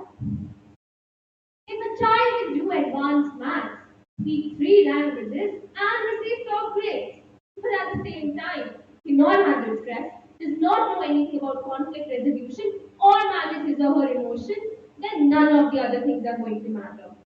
A very good morning to respected jury members, teachers, and fellow participants. Today I stand here to speak in the favor of the topic that the Indian education system should emphasize more on life skills and values than just academic education. Think of a world where knowledge has more importance than basic life skills and values. A world where your marks decide who you are. One where having basic ethics means nothing while your academic excellence means everything. Sounds unfair, right? But the truth is, ladies and gentlemen, this is the unfair, harsh reality which we are forced to accept today. WHO defines life skills as the ability to be adaptive and to have positive behavior. Adaptive means that a person is approachable and is able to adjust to various circumstances, while positive behavior means that a person is forward looking and even in adult situations are able to find a way of hope. What we need to understand is the difference between knowledge based and life skill based education. Knowledge based education is about understanding concepts, while life skill based education is about finding solutions to problems practically. Most of the companies today are looking for individuals who can be innovative, who can do learning and relearning and can find solutions to problems practically. So how can today's youth be competitive in the changing job market? Well, my audience, the only way they can do this is by mastering the 21st century skills, which includes life, literacy, and social skills. Even the National Education Policy 2020 addresses some key changes in the existing education system and rightly points out the need to incorporate life skills and values in mainstream academia. India today is grappling with issues of unemployment. And as per the recent Indian Skill Report, only 46.2% of our country's entire young population can be regarded as highly employable. Another report by UNICEF tells us that by 2030, more than 50% of our country's youth would be jobless, and the reason for this is they don't have the necessary soft skills. A typical student of India, more like post-COVID India, faces a lot more of psycho-social and emotional challenges than just academic stress. And keeping this in mind, over the last few years, several governmental and non-governmental bodies have introduced various school-based life skill programs. Delhi government has designed happiness curriculum, Jharkhand has introduced Project Sampurna, and Uttarakhand has already implemented life skill programs like Bal Sakha. All of these focus on the socio-emotional development of the child. Today, India is one of the most popular figures on the international forum. We are no longer on the back seat. We Indians are the most influential voices out there, and we stand hand in hand with the most developed and advanced countries of this globe. And if they have reached this level by imparting life skills in the budding minds of their country, then why can't we do the same? If we want to see ourselves as a developed nation, then it is high time that we shift our focus from just academics to life skills and values. With this, I sum up my thoughts. Thank you. Invites team B to interject.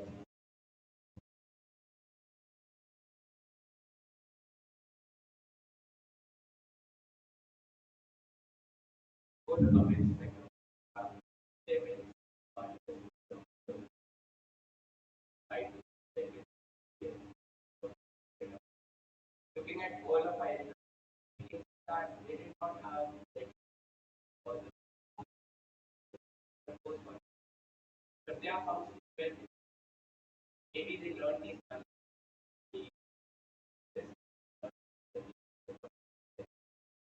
So that means it created the environment without the to firms, we have to take resources today and put it in our current system. How to become the fifth largest one, find the first system. If it is serving us so well, then why should we deviate from find Thank you so much for your question, my learned friend. I appreciate your efforts and I understand you word to word. But it seems like you missed out the points I was trying to convey. So since we are in the holy city of Varanasi, let me give an example from the epic Ramayana. We all know that knowledge created Ravan, while it was your morals and ethics which gave birth to Ram. And knowledge can cause wars, while it is your life skills and ethics that helps a person making right decisions. And it is this skill of making decisions which helps a human being become human. For example, nuclear energy. It is beneficial, right? But whether we are being constructive or destructive with it can only be decided by our values. Now, you said that India is already adjusting to certain education systems. But the thing is that if we do not, if change is the only constant, and everything in a form that I was better. And like I said, life skills are very much important for the overall well-being of a child. It helps them think outside the box. We can take examples of countries like Finland, Japan, and Netherlands, who have highly acknowledged life skills and now have one of the best education systems in the whole world. And keeping everything aside, if we talk about AWES, it has organized debate competition. We all are here enhancing our communication skills, are able to do analytical thinking, and at the same time are able to tackle various questions proposed to us. So now let me ask, these skills that we are performing, you and I both are performing right now, aren't they very much required? The answer to this question, my friend, is my answer to your question. Thank you. Thomas Speaker speaking against the from King E.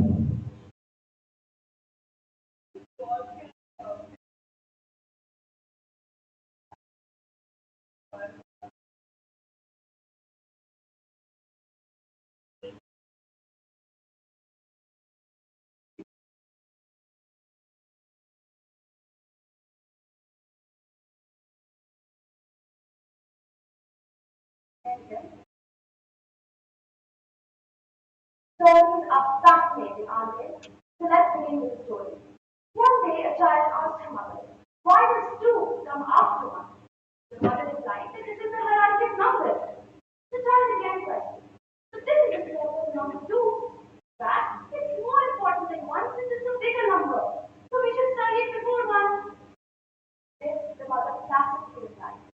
All the things in life are sequential in nature, and every sequence has logic and importance behind it. You see, two ones can make a two, but two twos can never make a one. Not everything is more important just because it was fascinating. Respected teachers and my fellow participants, a very very morning to all of you. I will be strongly opposing the motion. I believe that it is justified to emphasize more on academics than life skills and values. Why? Well, the current education system already includes values and ethics as a part of the curriculum. Suppose the salient features of the curriculum described by CBSE. It emphasizes holistic development, hands-on learning, and value-based education. It integrates life skills, promotes constitutional values, and prepares students for real-world challenges. Skills are also being developed through extracurricular activities, co-curricular programs, and vocational training which supplement academic education. Furthermore, moral education classes and character building workshops have always been essential components of the Indian education system. Evidently, a lot of importance is already being given to life skills and values under the current syllabus. Academic education forms the foundation stone for any education system. However, it is crucial to acknowledge the importance of life skills and values. Neglecting the significance of academic education in favor of these aspects, and that too in today's competitive world, can be detrimental for our students' future prospects and for the progress of our society. The job market today heavily values academic qualifications and specialized expertise. Most of the recruiting universal knowledge and practical skills which are directly applicable to specific professions. It also helps to foster critical thinking and problem solving skills. Additionally, scientific and technological advancements are transforming today's world at a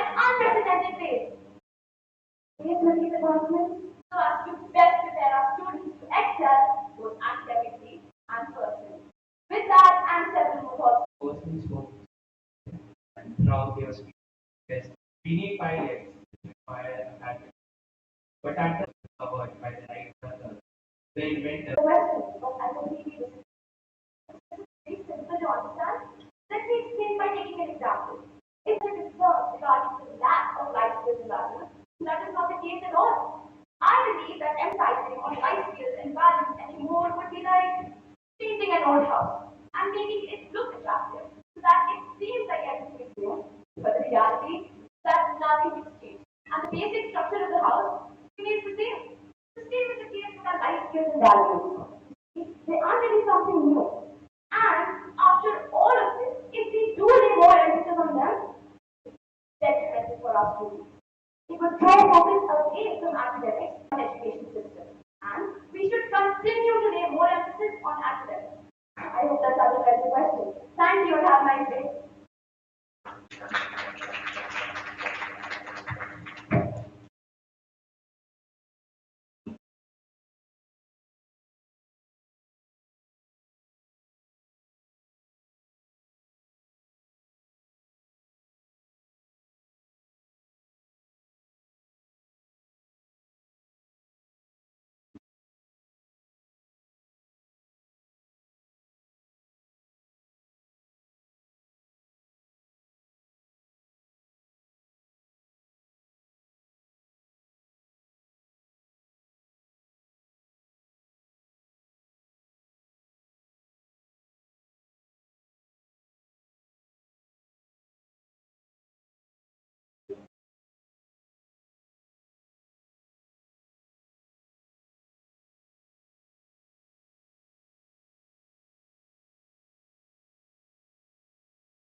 A break of 5 minutes.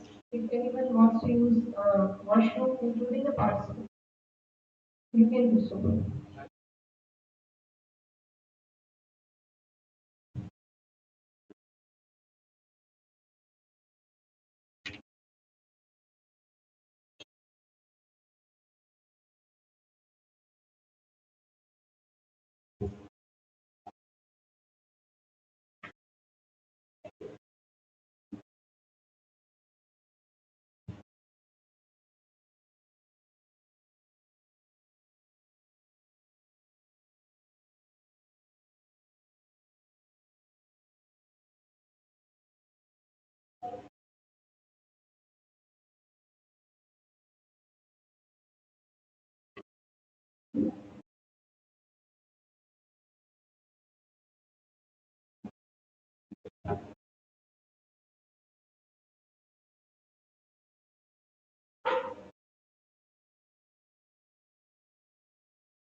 Next, so that we can continue with the program.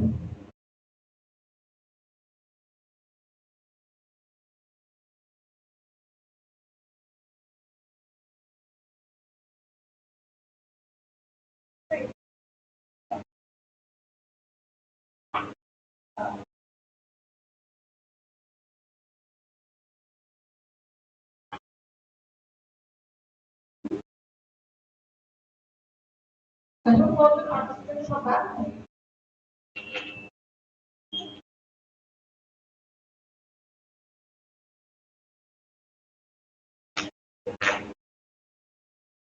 So we are going to continue with the program. It's the turn of speaker speaking for the motion from team F.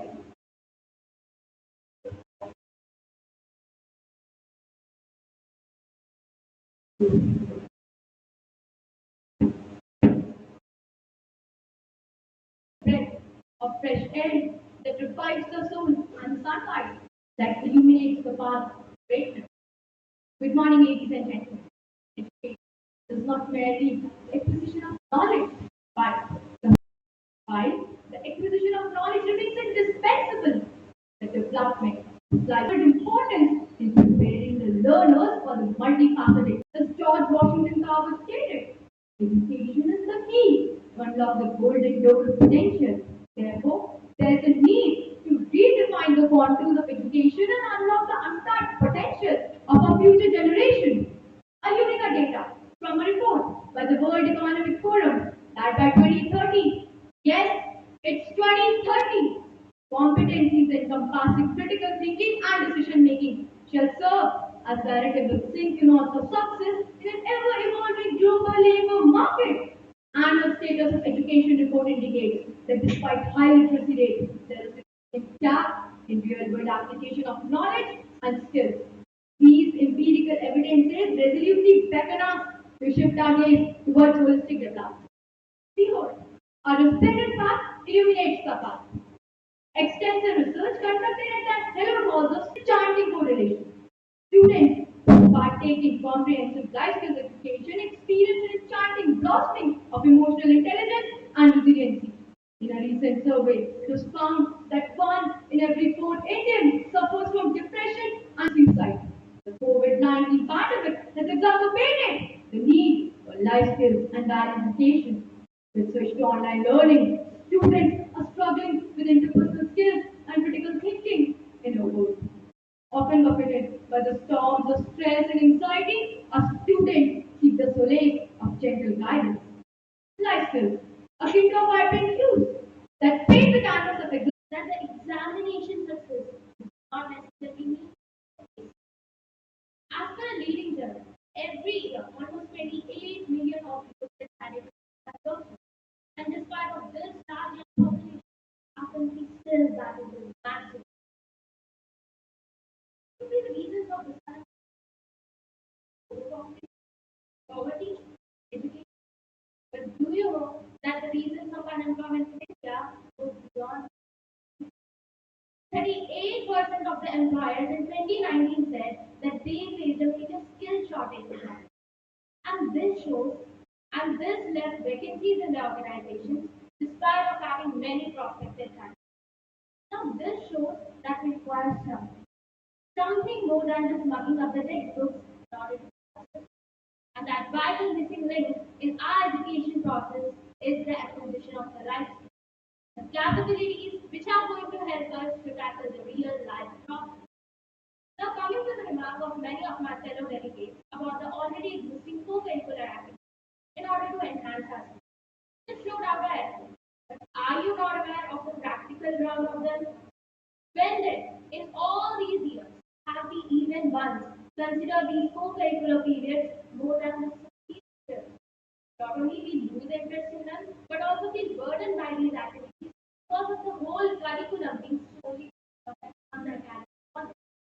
So this means that the activities which were initiated to enhance the time management skills, the stress management skills itself become nothing. Academic knowledge is mainly about learning things which we are eventually going to forget. So it's more like testing our mental ability. Right? Books do help, but they only contribute 5% of our knowledge. What about the application part of that knowledge? That's never given importance. However, we are pleased that our education system has now got a chance to undergo metamorphosis with the help of National Education Policy. The NEP has increased the expenditure on education from earlier 3% to 6%, which means that it will bring the budget focus, funds, and prioritization in the universalization of education, flexibility in the choice of the subjects, reduced exam stress, and the introduction of the computer world to the kids. And unfortunately, there are many people who are. Why are we hiding behind the fact that India is a developing country instead of working to make it a developed country? My dear fellow opponents, come out of your narrow approaches and ask the change. The change is the law of nature. If we don't change, we don't grow. And if we don't grow, our revolution is not an event, it's a process. And that's Is it better or being equal to it?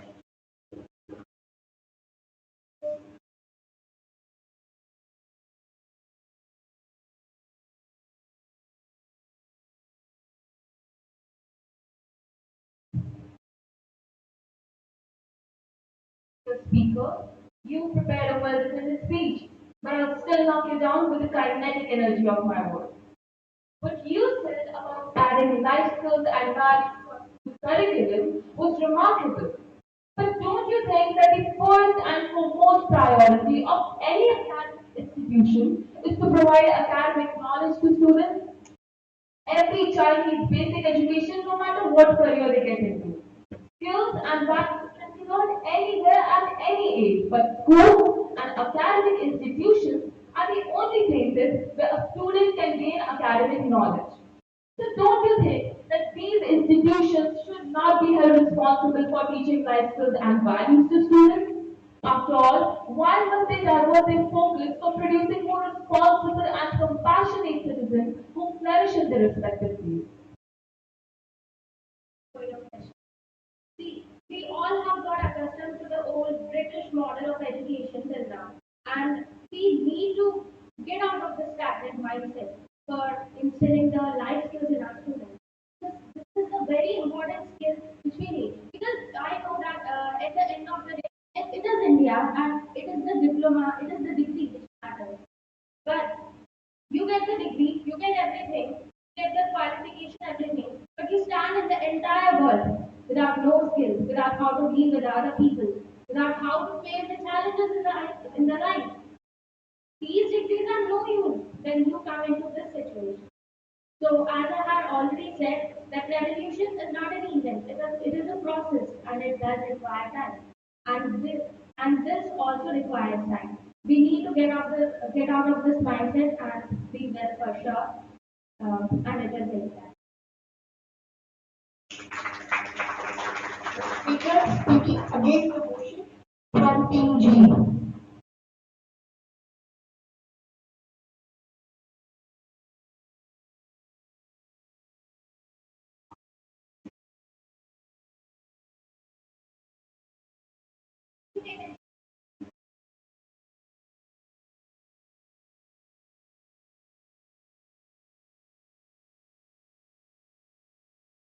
Indian education, why is it that of knowledge is not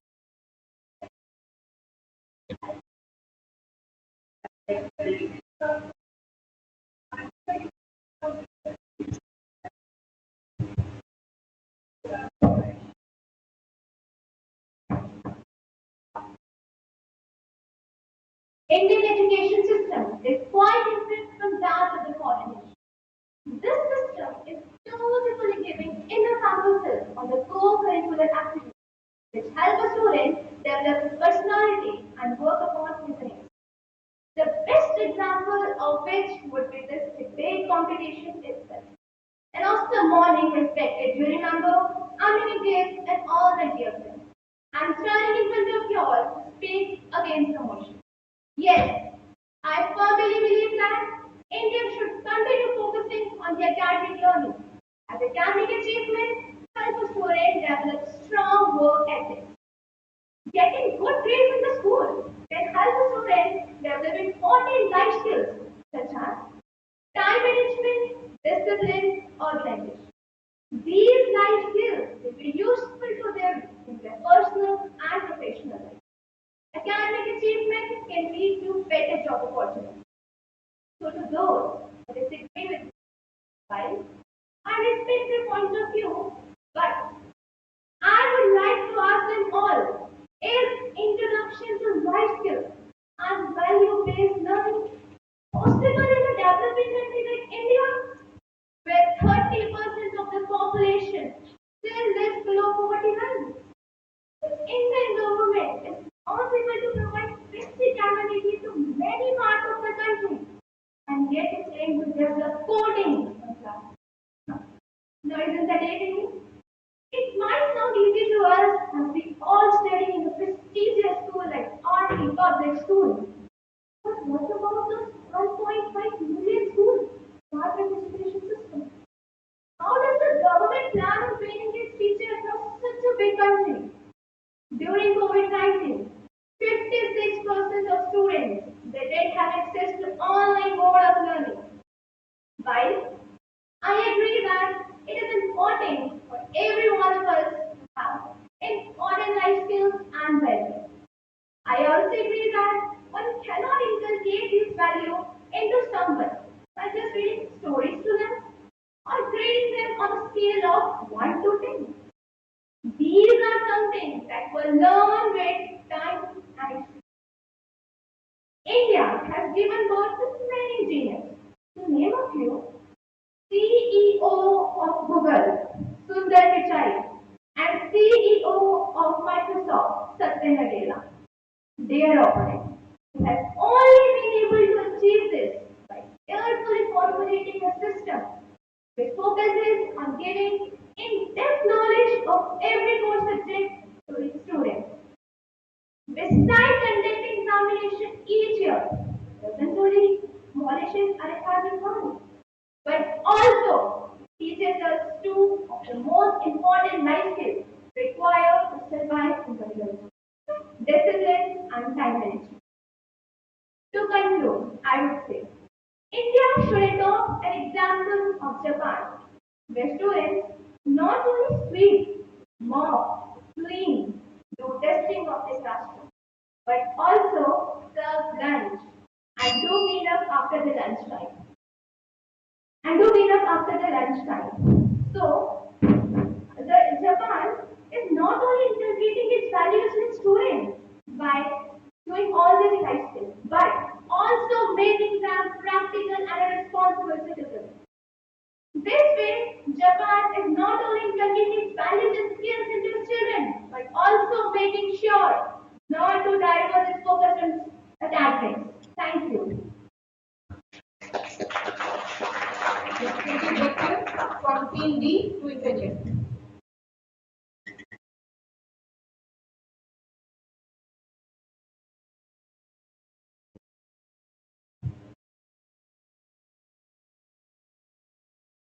Dear Speaker, I don't think that the armor you've used is strong enough to survive the strike of my soul. According to you, academic education is the phase of any student's career. But what if I tell you that there have been cases where prioritizing life skills and values in an education system has proved to be the right decision? For example, Japan, which is a highly progressive country in every aspect, has high academic attainment levels, focuses on developing both life skills and values as well as academics. But at the same time, our country country which solely focuses on academics lags behind. Most of the students with reputed degrees sit in their houses unemployed. Doesn't it simply depict how important it is for students to have the necessary skills even after gaining academic knowledge? Thank you, my dear opponent, for your question. To answer your question, I would like to draw your kind attention to the guidelines sent by Army Public School Varnasi, the host of lesson number 1, in which it was clearly requested, if possible, to avoid taking students of class 10 and 12 in this debate competition. Why so? Because, my dear opponent, it's India. At the end, it's only degree, diploma which matters. Now, if you are standing here and capable of asking me this question on such a big platform, why is it so? It is because of that so-called education only. And yes, if I am capable of standing here and answering your question, it is also because of that so-called education. I hope I'm well addressed to your question. Thank you.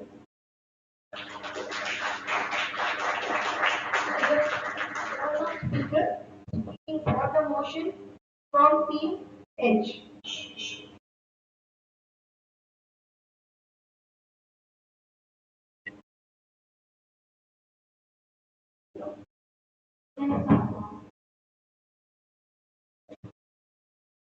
Ladies and gentlemen, let us recall the wisdom of a tree.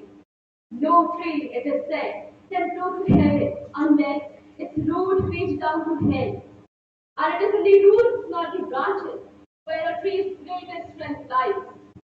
A very warm morning to honorable judges, teachers, and my dear friends. Today I stand before you to deliberate my arguments in favor of the motion. Back when tigers used to grow in a mystical garden, fruit pretty flowers. Every flower there was magical. It's just this one flower was extraordinary, small yet beautiful, but nobody liked it for being tiny. As well it grew, the others were mightier. The serpent cursed and infected, and soon withered. We may or may not connect to this short story of mine, but at some point or the other, we all feel like this. There's a societal pressure and stigma. It is evident that we follow an academic-centric model of education, confining the learning process mostly to classrooms, and often prioritize the piling of facts rather than overall development. I will compel to draw your attention towards the crucial yet overlooked fact. Annually, we have approximately 1,000 working hours, but nearly 40 hours per year for extracurricular activities and skill development. It becomes apparent that the current share of life skills is drastically low. And for this, I firmly advocate dedicating at least 2 to 3 periods per day to enhance our life skills and values, with which we can truly prepare ourselves for global challenges. The curse I mentioned above is nothing else but stress in today's world, and it is due to the cutthroat competition. Due to this infernal in the year 2021, almost 13,000 people lost their home. The root of this issue lies in family problems. In past, joint families thrived, with generations of people living together. Learning from one another was natural. However, times changed. 58.2% people now reside in nuclear families, and just 16.1% people live in joint families. That too aren't like the ones we had in the past. Sadly, our cherished storybooks like Champa and Panchatantra are fading away as well. It is evident that we must emphasize on life skills and steps like Babi Sabe, Ikigai, and 6 Ds even more to bridge the gap and strengthen our connections with each other. Dear audience, don't you think that a prevention which can save many flowers from withering is much better than a cure? Coming to our debate, we browsed most of the things on internet, but didn't ask our parents, grandparents, or any other elder about life skills and values. This also proves that we are leaving our roots behind and forgetting that experience counts. fortunate to quote an Indian philosopher and author, Mr. J. Krishnamurti. Life cannot be made to conform to a system. It cannot be forced into a framework. Something was nobly conceived. And a mind that has merely been trained in factual knowledge is incapable of meeting life with its variety, its subtlety, its depth and great heights. Having said all this, I do acknowledge academics of progress, but I strongly advocate for preserving our roots, values, and life skills rather than disregarding them while pursuing significant changes. By doing so, we will ensure a better world for our future generations to come. Thank you.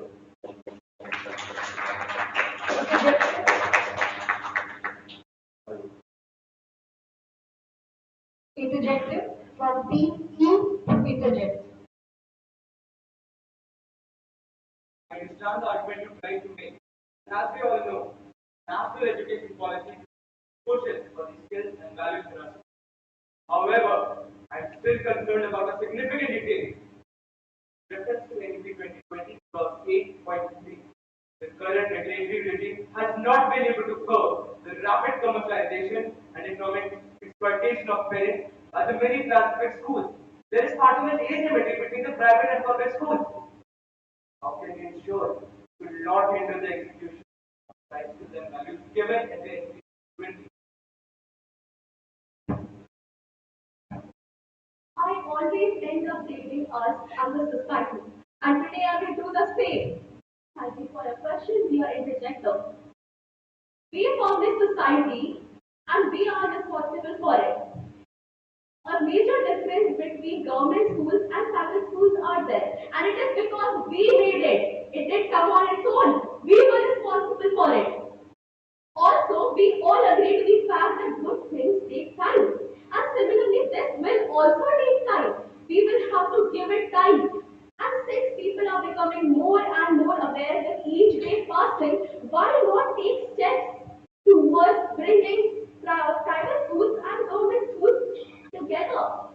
Why cannot we take steps rather than just arguing that this is not good, that is not good, this is not done? It is not done because we don't let it happen. We are aware, but we don't take steps. Why? Because we think, oh, somebody else will do it. They will start. I will start. I will not start. Why? Why can't we start and why can't we do it? Because life skills are what we lacking and values are what we lacking. Discriminating between right and wrong is what we are lacking. Life skills must be emphasized to address such issues, and by doing so is the only method. Thank you. Further speaker speaking against the motion from Team H.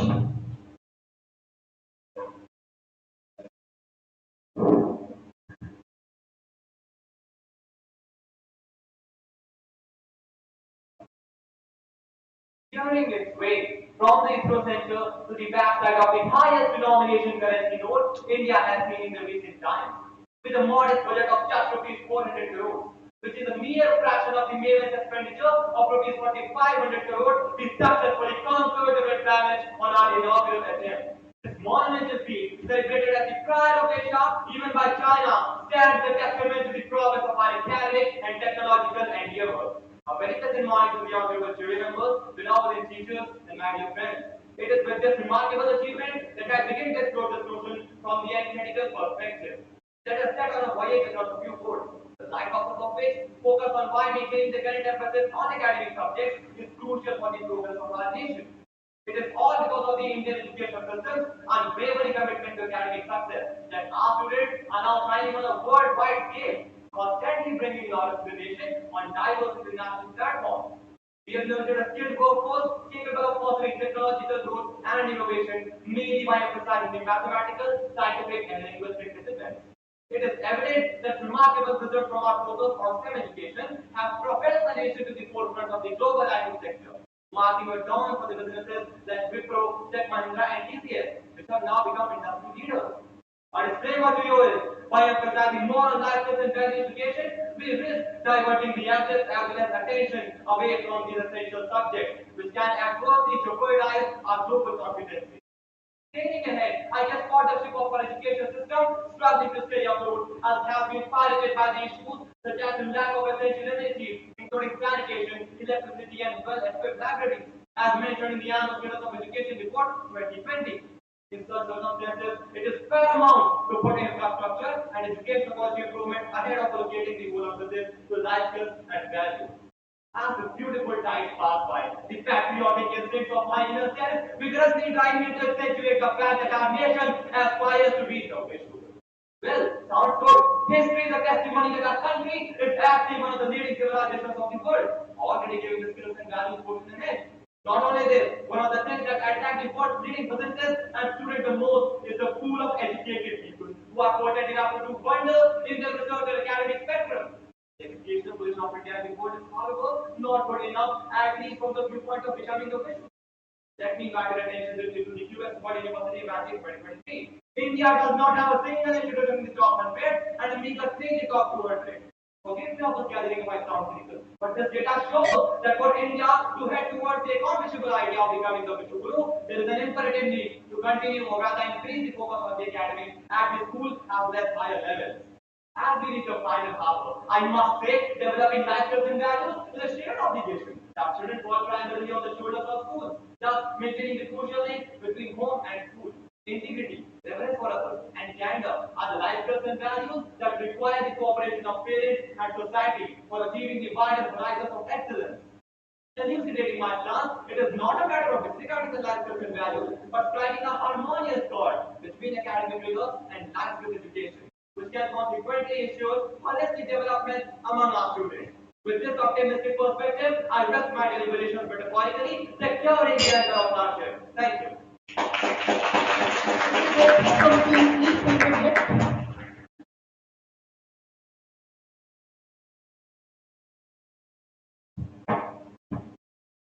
I understand the attitude you try to make. However, life skills are open-mindedness and out-of-the-box creativity in students, making them great leaders for the future. And even if they have simple aspirations, life skills, soft skills, and good values prepare the student for any and all challenges coming their way. Let's take a fact from history. During the Cuban Missile Crisis, had it not been the open-mindedness of a so-called developer, of C.R. Bomb, we would have had to witness World War III. So don't you feel it is high time we should start taking more emphasis on these skills and values in our schools? Thank you for your question. I understood the essence of your assertion. Well, for the better understanding of the answer, I would like to divide it into different segments.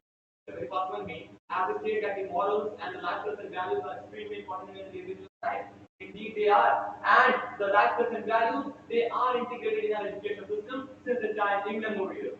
In a lot of aspects you see in your daily life that we take life skills and values imparted in our life via various sources. The prime example are the teachers themselves. In our daily life, the teachers they help us, they guide us in different aspects where we feel like we are not able to find a particular way out. The teachers they help us, and the counselors they have been provided by the school for what? For guiding the students only. And Vasaka program, as mentioned by one of the debaters, I listened to it. So Vasaka program, and then the Mano Darpan scheme, the Pariksha Pe Charcha, and not to forget Pariksha is also one program of the education ministry, which focuses on the psychosocial development of the student. Now, as we head further, I must highlight on the fact that academics is extremely important and the life skills values should not be incorporated at the cost of the academic education. Now, my dear friend, let's not go too far away. This microphone, so we are speaking. Come on, remember the name. Remember the name M.I. Berliner and David Hughes, the person who invented this thing. Then the projector over there, Mr. Liebler brothers, who are the Auguste and the Louis Maker. They developed this projector over here. The core ceilings of the suspended hall, the electricity through which and all systems are running. The laptop is being operated by Mr. This over there. The laptop is being operated by him. So it has been developed by different individuals, and we must not forget that the electricity, which is a very important and inseparable aspect of our life, developed by Benjamin Franklin. These were the people of exemplary academic knowledge who actually excelled in their academics and helped the humanity make it really life easier. So don't you think that the life skills and values should not be implemented at the cost of academics? I think this education system. Now your claim seems to be tightly preposterous.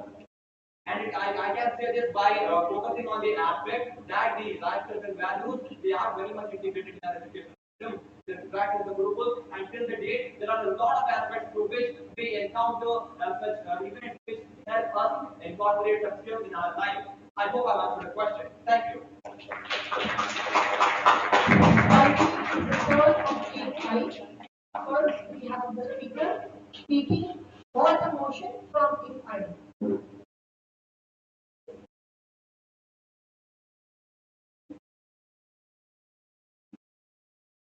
Create a life that feels good on the inside, not just one that looks good on the outside. A splendid morning to all. Today I feel very honored to stand here and put forward my views for the motion on this debate. In this fast-paced world, where technological advancements take precedence over everything else, it is crucial that we remember the significance of honing our life skills and upholding our core values. Let's create some scenarios. You go to give an examination that is meant to check your knowledge based on academics. But what is it that actually helps you in achieving a good score?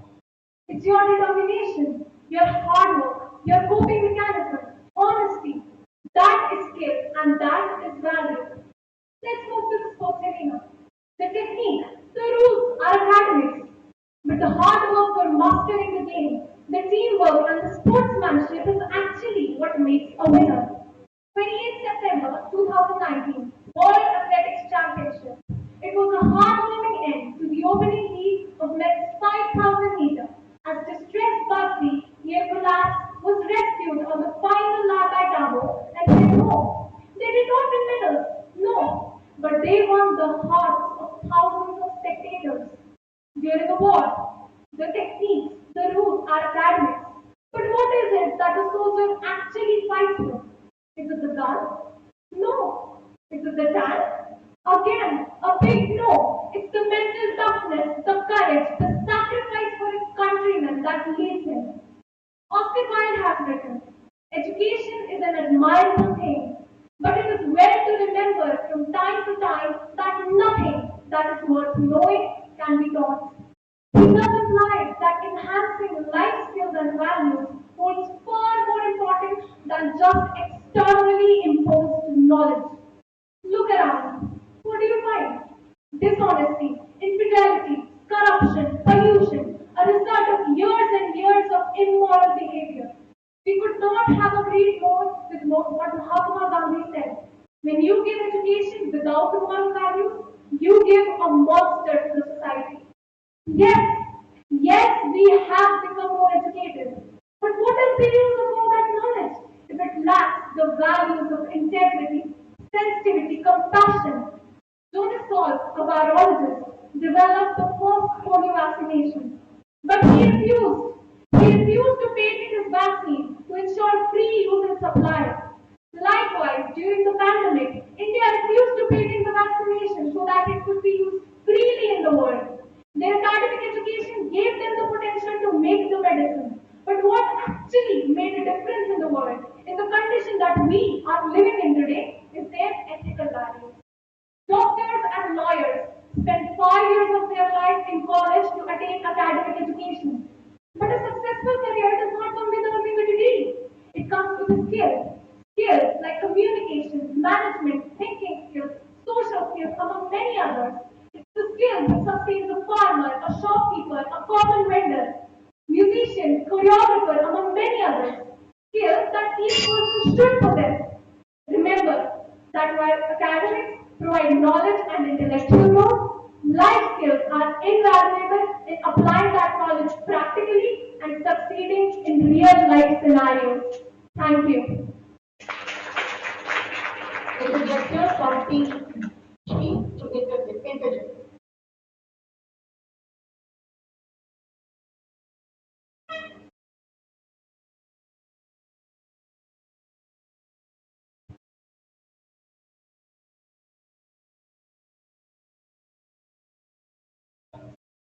Coming up such a power.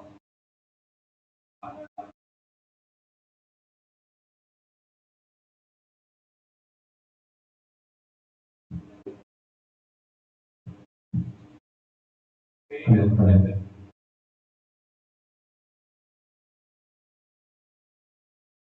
Very well, I must say. Coming up to such a vast topic that this podium is very commendable. This podium says I'm in a teacher, but I'm simply just I completely agree with the point forward. I still value the honor and time.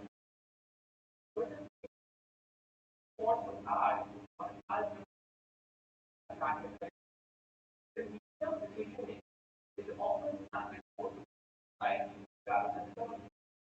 Let's example.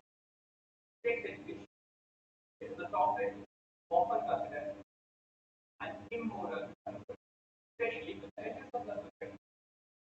Just because of this specific topic, there is history, but the organ and this subject of human are often ignored in an ideal people for example, for adding a chapter named Happiness in are the same people who get disgusted when they hear the news of a year-old man brutally killing a 12-year-old sister just because he was like leadership as a chance of affair. That forms the basis of society. Society sees always like a agent rather than someone who is for any and how do you protect that means the company. Thank you so much for your question. First of all, I would like to point out that the academic system, the education system of India at present is totally academic based. Your point exactly is that the society's view is such that it is difficult for us to inculcate these life values. But the reason that the society's view is such is because the education system is too much academic oriented. There is a need of the education system to shift towards life values, life skills than just academic education. That is how the point of view, the mindset of the society is going to move forward. The world is moving forward, and it's time that the Indian education system moves forward with it so that the society's views, the society's mindset changes. It takes time, but yes, one step at a time, and I strongly believe that it would be successful. So it's time that the education system moves forward, not just academically based curriculum, to a more broad-minded point of view. I hope that answers your question. Thank you. Last but definitely not the least, speaker speaking against the motion from team I.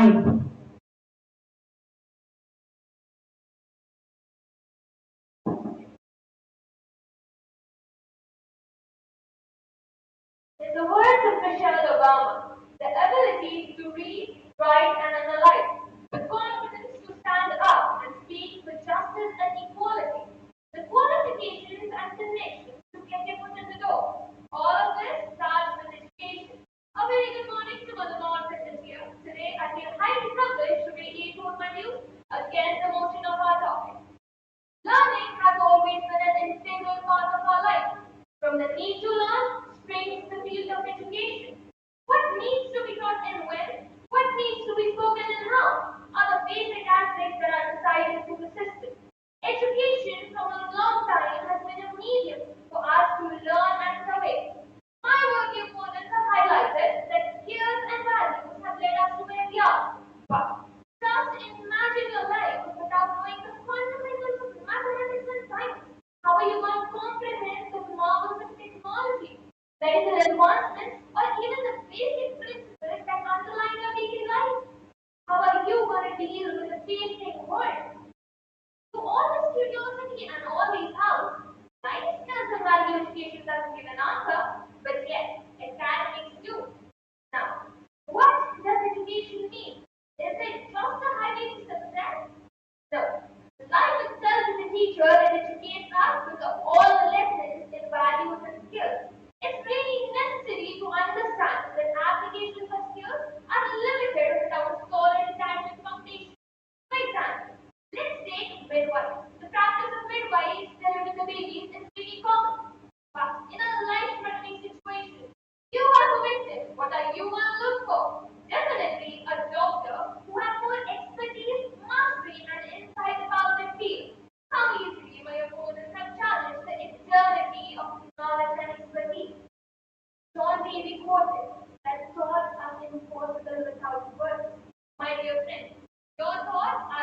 aspirations of future.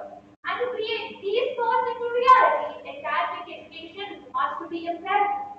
In a country like ours, students rich in culture and literature, students like you and me, comes across thousands of words a day. And to encounter situations like these, academic education must be a priority. Academics not only foster, strengthen, reinforce, and complement life skills, but also they foster critical thinking, analytical skills, and also problem-solving abilities, which are really necessary to combat today's global competitiveness. And also, these are the skills which are fostered by academics, a prerequisite to meet our future challenges and innovations. Innovations that have helped us reach the moon, create artificial cornea to help people see better, and of course, to make the razzers happy. However, these practical life skills can be acquired in a social setup and are already implemented in our current education system, like through co-curricular activities, through interactions with others, and etc. It's really necessary to understand and rise above the theoretics that life skills and value education are not acquired in a classroom but outside of it. Academics is really important and they are the tools formatively equipped for our future scholars and technocrats. For example, the talented trio Satya, Shiva and Sundar. There's no doubt about it. Academics is surely the most powerful tool to change. Thank you. Projector from Team G to project.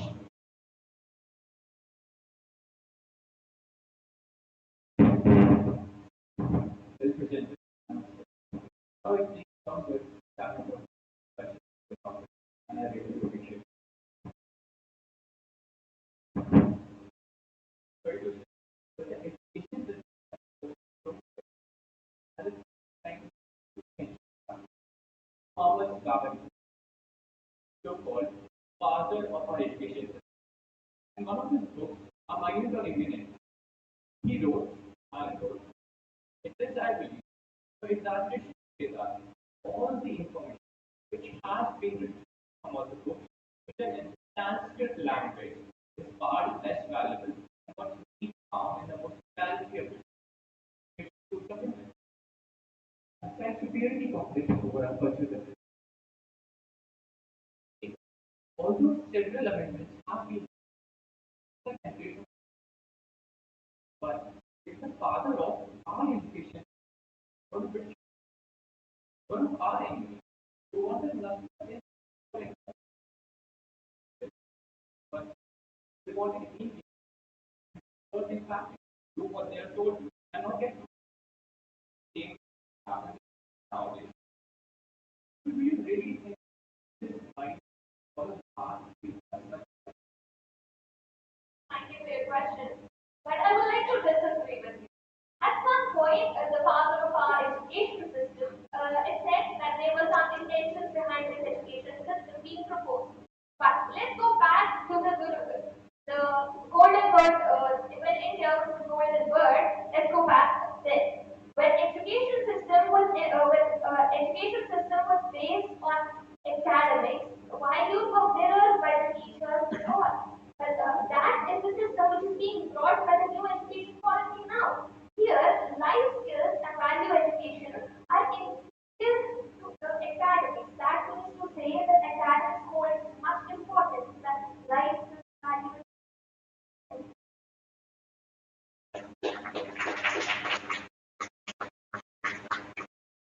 With this, we have come to the end of Inter Army Public Schools English debate competition.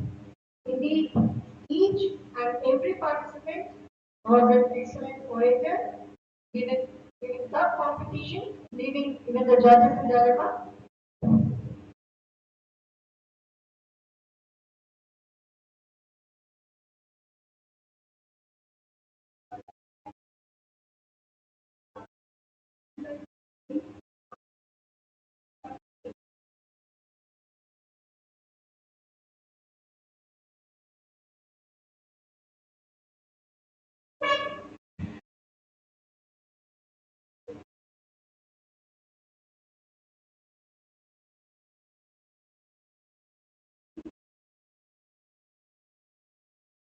I request our valued judges to kindly come over the stage and share their views on today's program.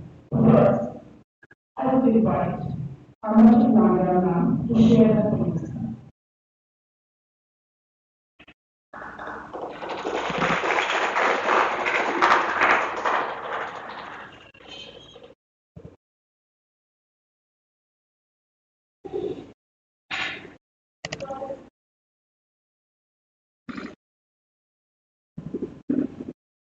Hello. Am I audible? Jenny, children? So how was the day for all of you? Great? There was no stress, no worries, no tensions, no sweating, no butterflies? Great. But it was easy for us. As the judges, it was very, very tough for us. And firstly, I would like to compliment and congratulate each one of you because what you all did right now here this morning is not easy.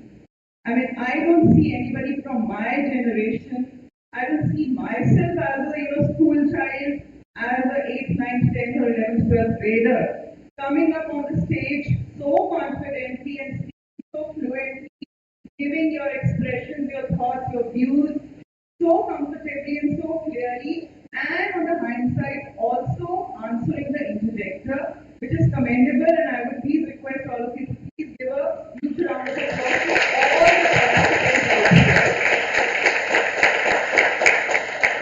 Okay, so now coming to a very tough point, which is that one of you is going to go as the winner. Some of you would not be taking the trophy or the ranking, I should say. No worries at all. You all are, I would say, young learners, young minds, still learning, still being able to mold, but don't be dependent only on academic learning either or on your skills and values. So be capable enough, be worthy enough to mold your own self. Learn from your own experiences. Learn from today's experiences, for instance. Is it or not?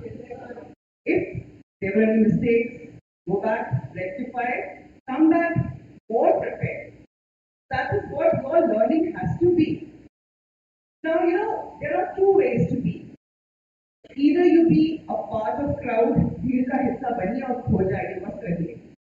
Or you be seen in the crowd. You have to be seen in the crowd. नजर आना है, you have to go against the tide. You don't have to go with the flow. इसमें क्या मजा है ना? So, for that, I think I should take a little while and tell you a small story. See, there were two woodcutters. Okay? Both were friends. अब वो रोज लकड़ी काटने जाते थे. रोज लकड़ी काटते थे, तो one of them बहुत सुबह से शाम मेहनत करके लकड़ी काट के इकट्ठा करके used to sweat and get a pile of wood. Whereas the other one, he also used to work hard, but by end of the day, he used to get more of wood, while he used to be back. So one day he asked them, "ये क्या चक्कर है? तो बीच में 1 घंटा rest भी करते हो, and your result, your output is more than what I am getting back. So what is it? How would you manage this?" So he says, "See, I take 1 hour rest. 15 minutes is my lunch break. Half an hour I take a nap because I need to give rest to my muscles, my body. 15 minutes I sharpen the blade of my axe. अगर आप उसको sharp नहीं करोगे, the whole day you're cutting wood with the same axe, it will go blunt. So उसको अगर आप sharpen करोगे, your efficiency, the efficiency of your axe will increase. Take rest, give rest to your body. The efficiency of your output will increase, and both combined together will give you good results by end of the day. The same is the case with all of you, all of us. Bookish knowledge is old school, I think. It's our time. I wish we had the concept of both. Maybe we had, but it was not openly. But now you all are lucky that you all are speaking openly about academic knowledge as well as your values, your skills. It is something like you have a mobile and you use it only for talking, for taking calls and for outgoing calls for nothing else. But you need to update the software as and when the update is given, update comes. What if you don't update your mobile? What if you are on none of the social platforms on a mobile? What is the fun of having a mobile? You better use a landline, isn't it? So be good learners. Learn from every small little thing that you see. Your age is to perceive, not to express at the moment.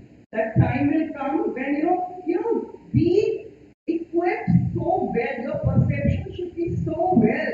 You should be so ready for tomorrow's life, for to face the world tomorrow, that people would run after you to express. And that would be the time for you all to express.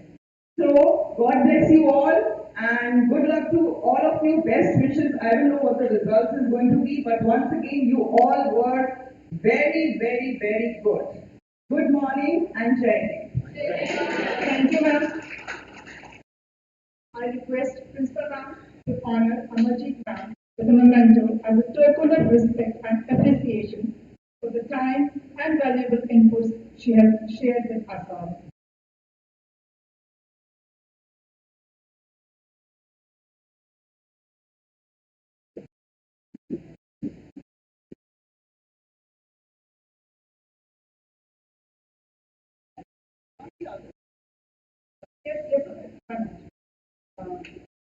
I would now invite Bhanu Ma'am to share her views.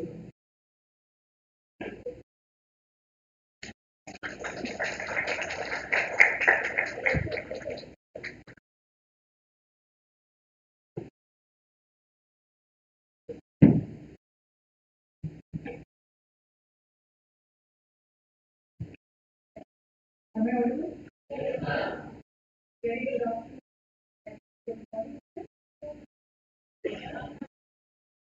Like it, Kara, that we for almost a decade. So good to be here, and I feel honored that I'm judging such bright, brilliant orators, and I know that my nation is on very, very sound and very capable shoulders. So, Jai Hind to all of us. Thank you so much, Army School Varnasi, for always feeling that I deserve to judge such brilliant minds. So that's one. The second is I get to see a sample of intellectual prowess and your intellectual leanings. What are your thoughts? Because this topic especially, I think, very, what should I say? If I say, can you debate honesty is the best policy? You will see that the person who debates against the question will have very tough judge. So I must say that as a judge, I was really very critically analyzing those who were speaking against the motion, because common perception, we all agree that in India at least the value education is that just to come before academic. Right? But then somebody who can argue against, like I say, being the devil's advocate. I think devil's advocate is very difficult because otherwise we're just going with the common flow of what the narrative is.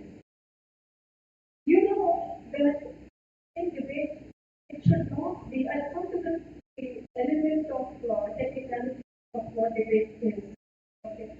Technicality is debate has very firm, very solid in content, and non-dramatic. It has to have a difference from elocution.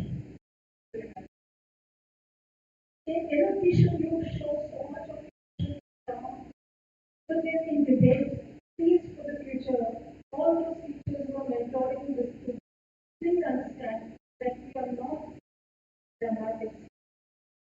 We are not wanting that kind of a modulation if you want to take stage. You are not Hamlet and you not take care, right? So tone down. My personal advice, tone down because that's not what is marked. You're being marked for how firm your argument is. And for that argument, you don't have to really fight. Some of your words were coming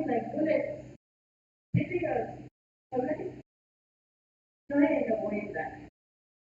On the other side of the spectrum, don't be too, what should I say, too humble and humbling. Okay. Third point for the interpreter, please listen to your question. We don't want to know your point of view. We're just coming as an interpreter. That means you may ask a very relevant, pointed question. So I'm looking for a pointed question, and I'm talking from a very personal point of view, from my personal judgment and my tactics. That I will want a very sharp but focused question. And cut it short. Cut it short. And also your timing obviously is of great matter. How much can you pack that small space of 4 minutes? Yes, I'm sure the mentors are capable. Like Ma'am said, just going, you will learn a lot. And some of the present day orators or some public platforms are role models for you.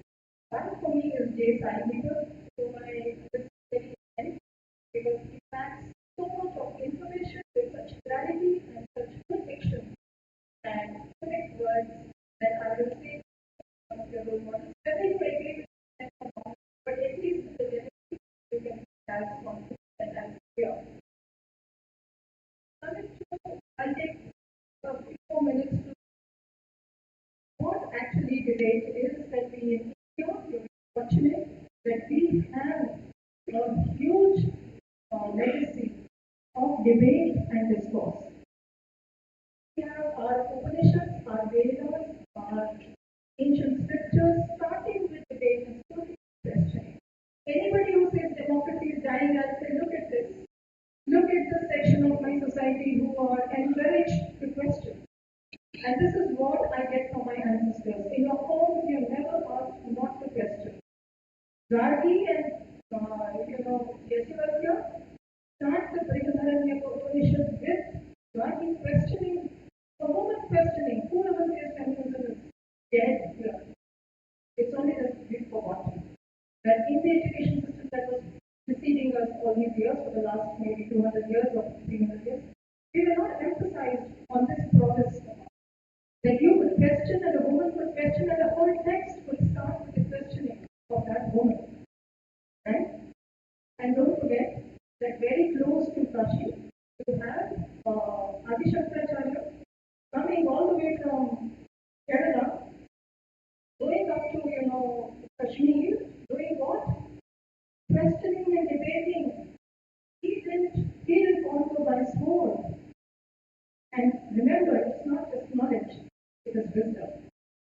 Let's make a difference. What we are debating is not actually knowledge. Knowledge नहीं है, wisdom है कि नहीं है. Greek civilization was at the top of its knowledge. Nobody could beat Greek philosophers, but it perished.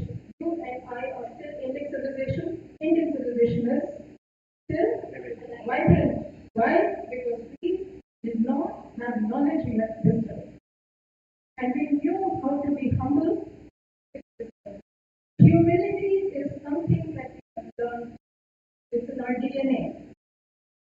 Here, Swami Dayanand in Kashi was questioned, and Swami Dayanand, how he went against the Arya Samaj. And here, the traditionalists, all of them were, for days together, for months together, debated. How? 3 hours every day with the Kashi Dalish sitting. Where do you find this kind of climate? This is the ecosystem that we build. Okay? I yesterday or day before, I think I saw the film Open My Mouth. And there is one thing, theory can get you just that far. Theory can get you just that far. And today's debate on the topic is so crucial that he was one of the top scientists how to make a name. Yeah, we knew that this chemistry is this, right? But then what did they do with it? What did they do with it?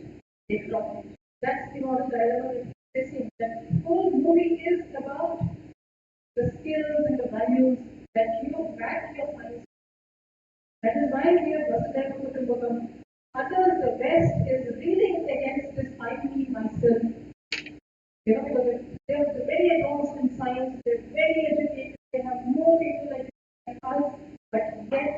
they are leading today. Recession is there, corruption is there, teenage abortions are there, and you name it. You name it, you all know. And unfortunately, we are taking the West. Come back to your roots. Think about why we need to be who we are. Your identity as an Indian civilizational citizen is very. If you don't have your identity, you're lost in this big bad world. Right? So that has to be backed by your values, your morals, and to think of this entire world that you have nowadays, you will just remain as one individual right on. I'm sure I will not lecture more than this, and nice to speak. And smiling faces, remember, this is just one stepping stone. No failures are there in life. No failures. All winners. See life and people with that equanimity. That itself is a value. So I believe with my, you know where I stand. But believe me, I have not been prejudiced because that's why we have invited us as judges, because I love our own life or and we are just thank you, David, and have a wonderful night again.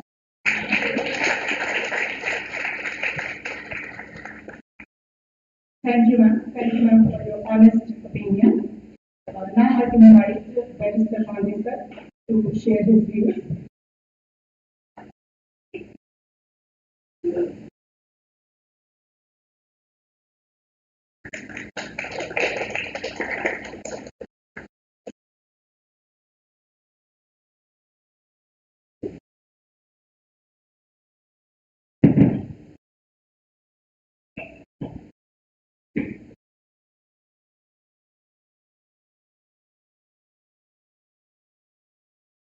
Honorable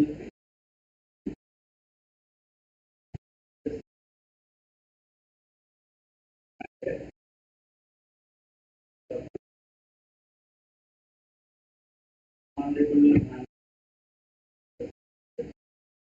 Honorable Varnasi, respected teachers from different arms have come all the way from different corners of this teachers army of dear party. Debating is always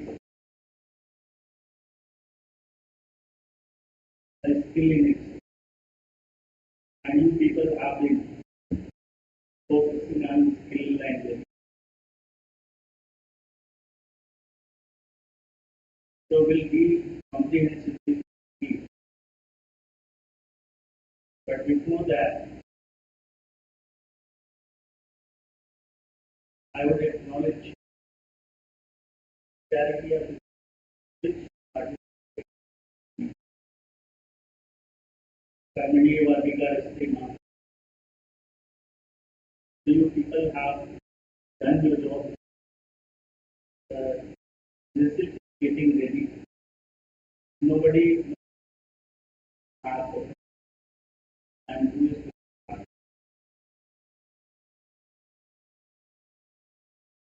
and it never matters whether you are the first or not.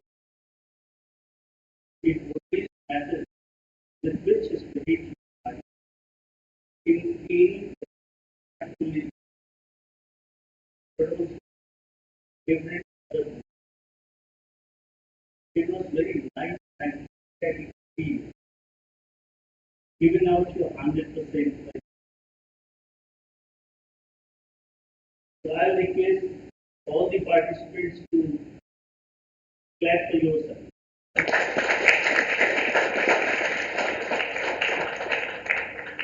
Secondly, I'll sincerely acknowledge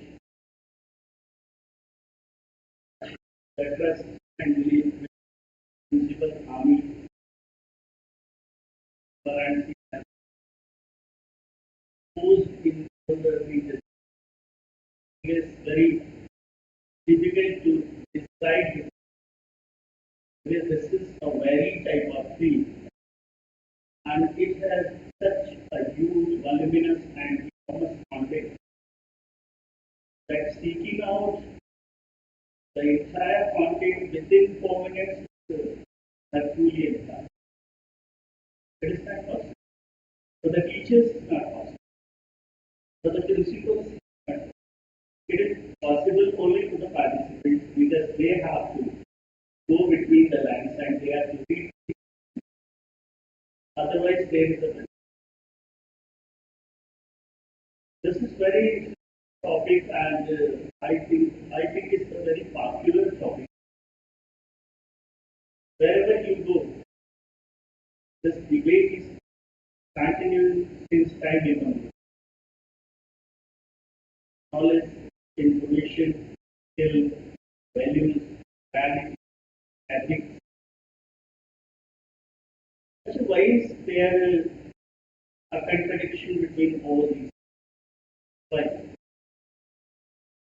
This is not because we are just because the ambience, the environment, the area, the space where we are residing. You see, one thing is very suitable at one place, but the same thing will not be suitable at a different. So defining value is more important, and how to put values in a mold, in a template. Say, for example, taking one is a very simple step. It always taken as example, interest, aptitude, and interest. But if the same thing is being done in Purvanchal, you are branded as a different person. So values also change from. Neither I am in favor of motion nor against the motion. This is my helplessness that I am standing on the podium which is for. So please don't take my any view as favoring any motion. Okay.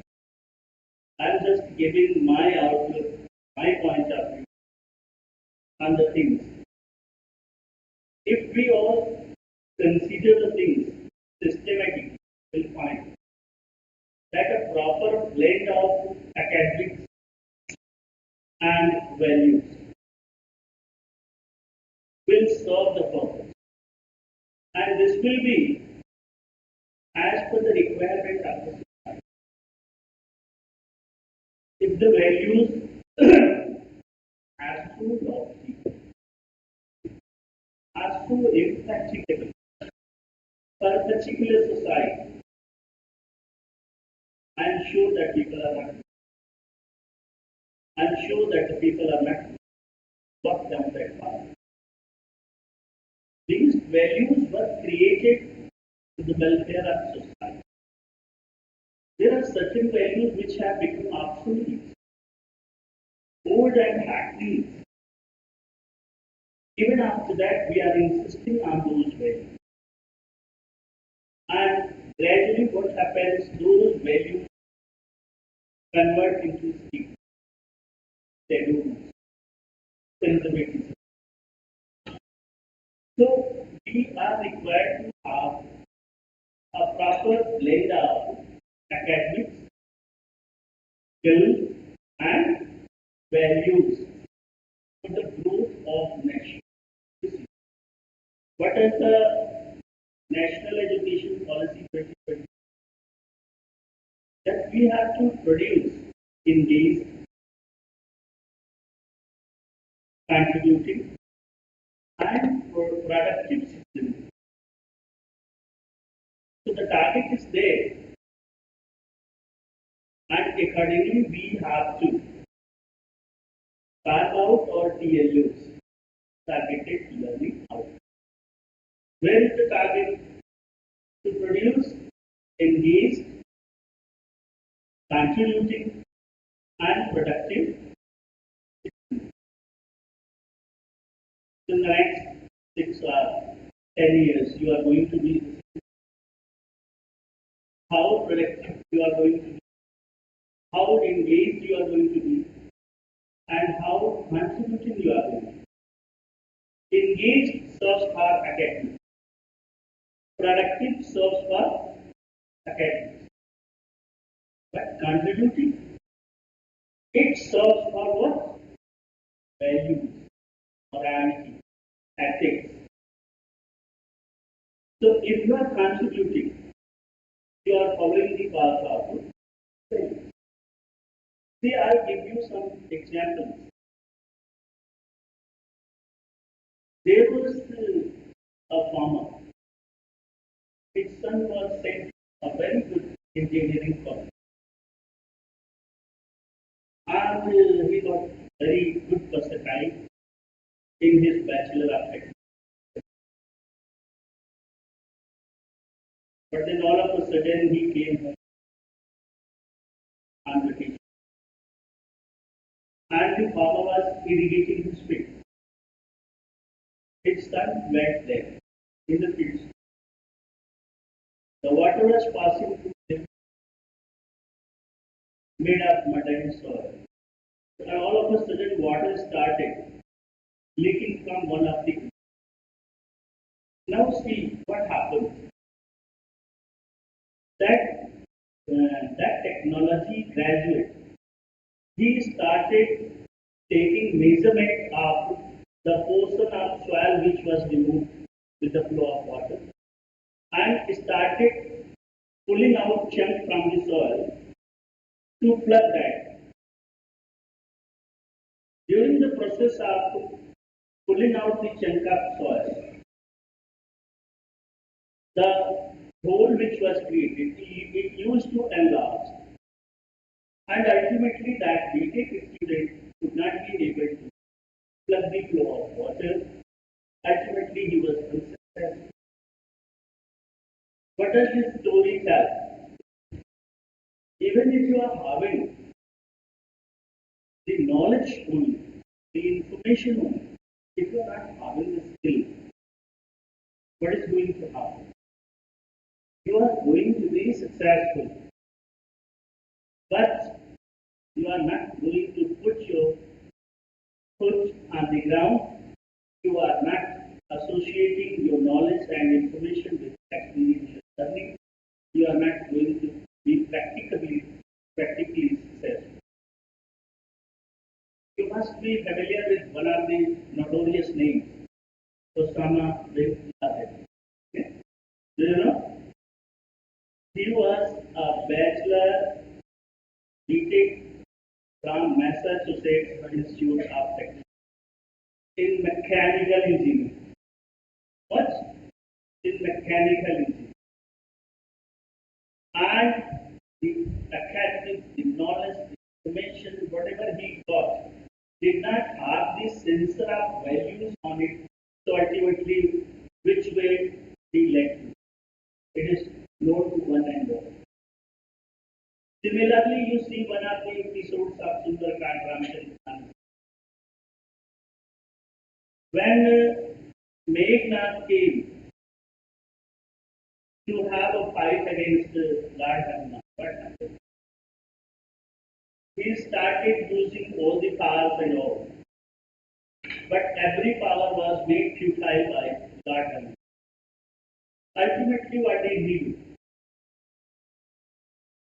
He administered Brahmastra.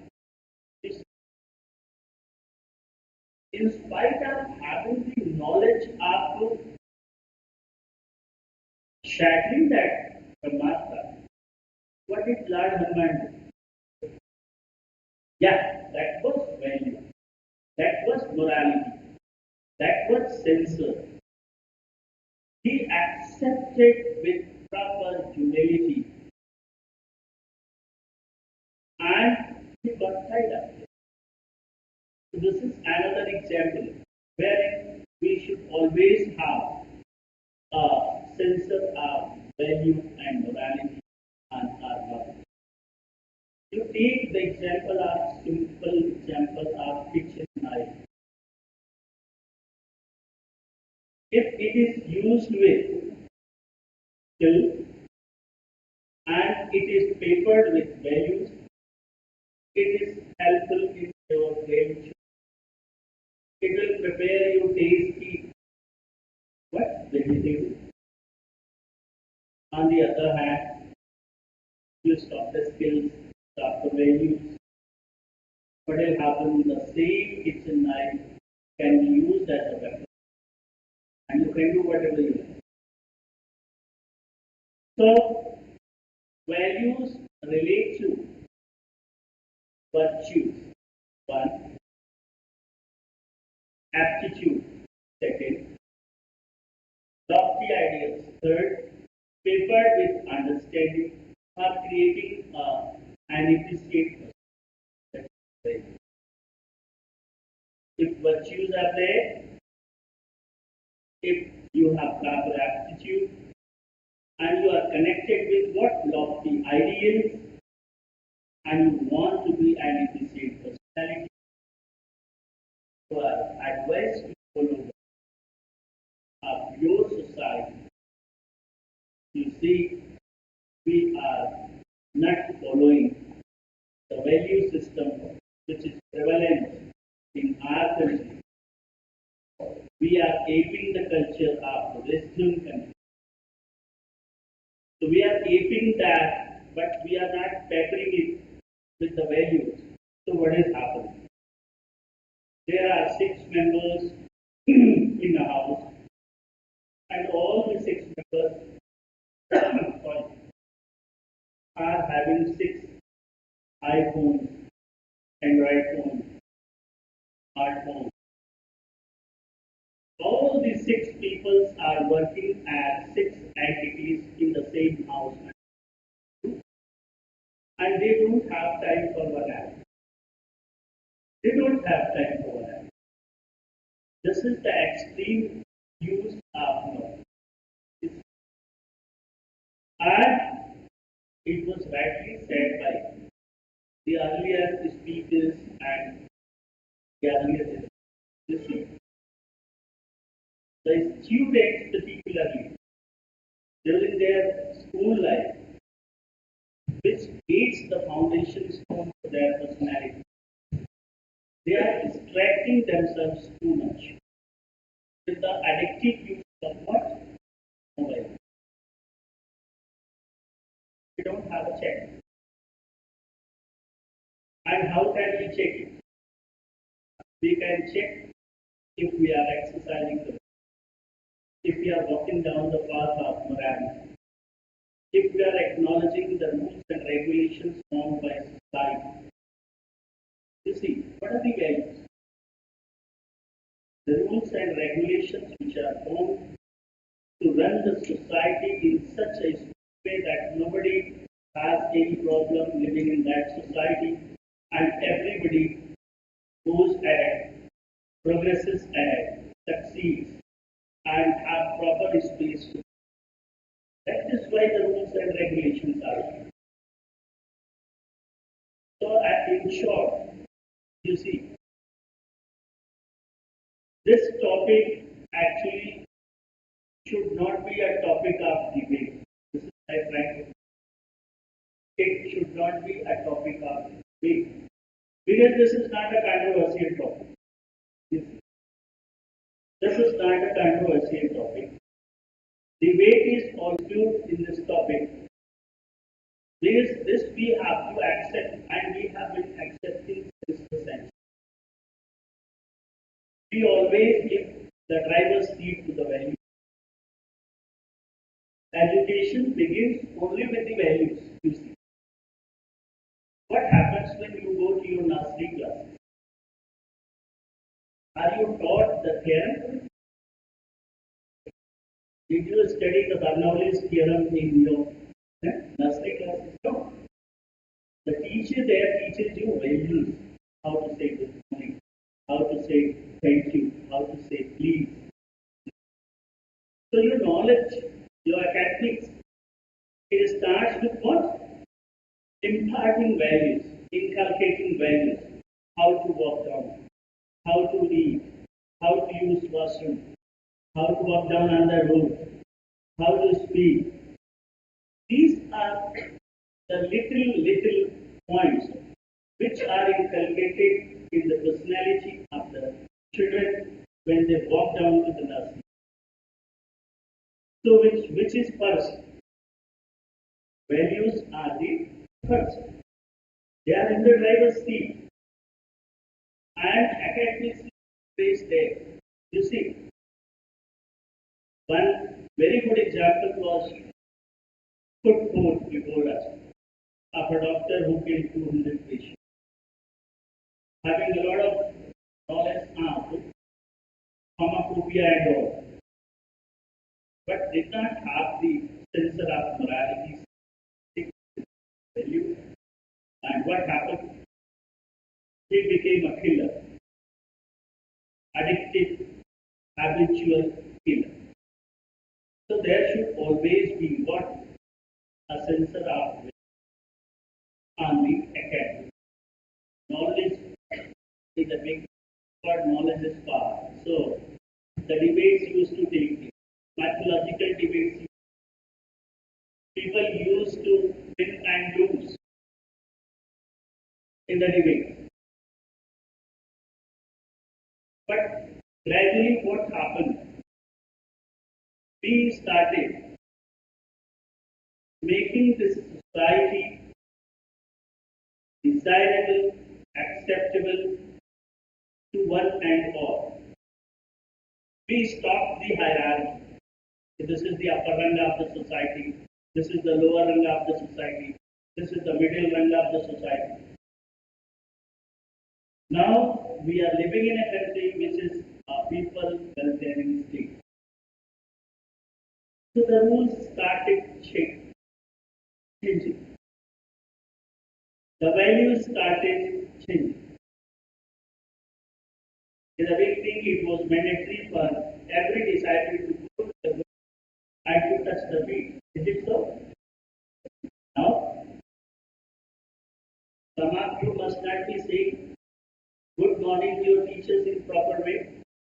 Sometimes you just nod your head and it becomes a good morning. You see, so the values are also changing with the passage of time. Right?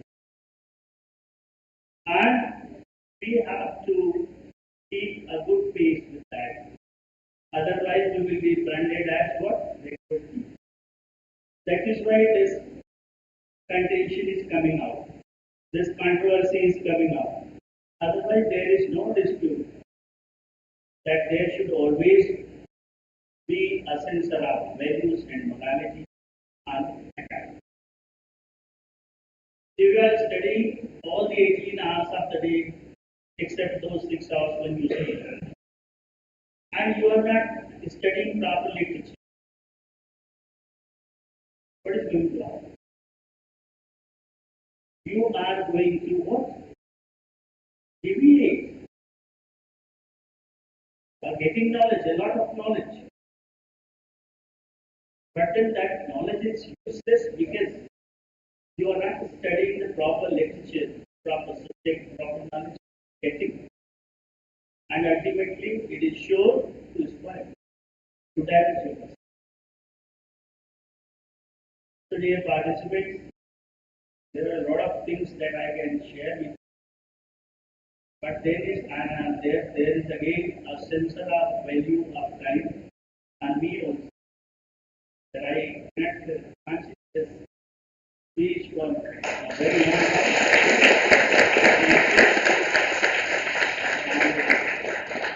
I'm thankful to the Army Public Administration for inviting me here. Yes.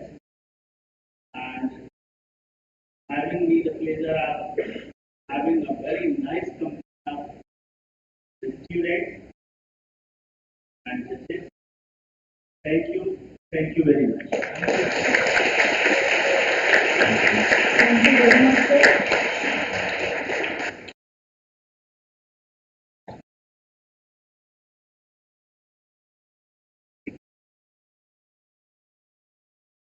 dear audience, all must be waiting with bated breath for the result. And we are also waiting for the same.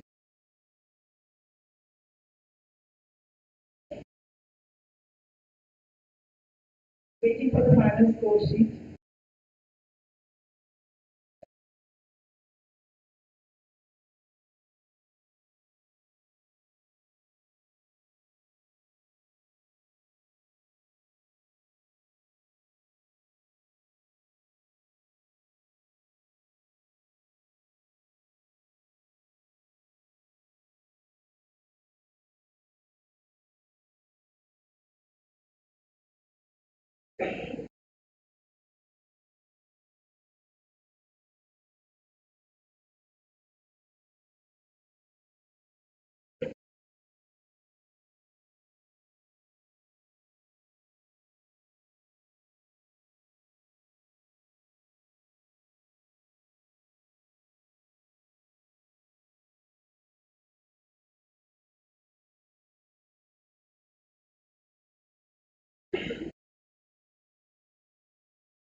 We are waiting for the result. I would request our music teacher to present a beautiful song for us. I would request Mr. Santosh Mishra sir to be on stage.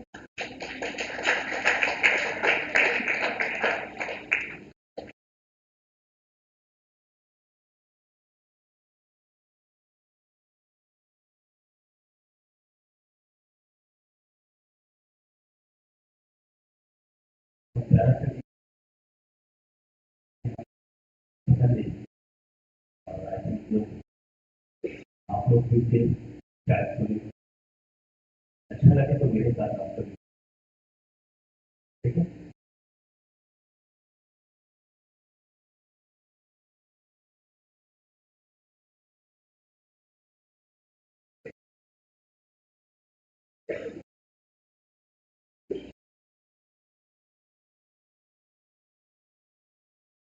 Madhuban खुशबू देता है मधुबन खुशबू देता है सागर सावन देता है जीना उसका जीना है जोरों को जीवन देता है मधुबन खुशबू देता है सूरज न बन पाए तो बन के दीपक जलता चल सूरज न बन पाए तो बन के दीपक जलता चल फूल भी है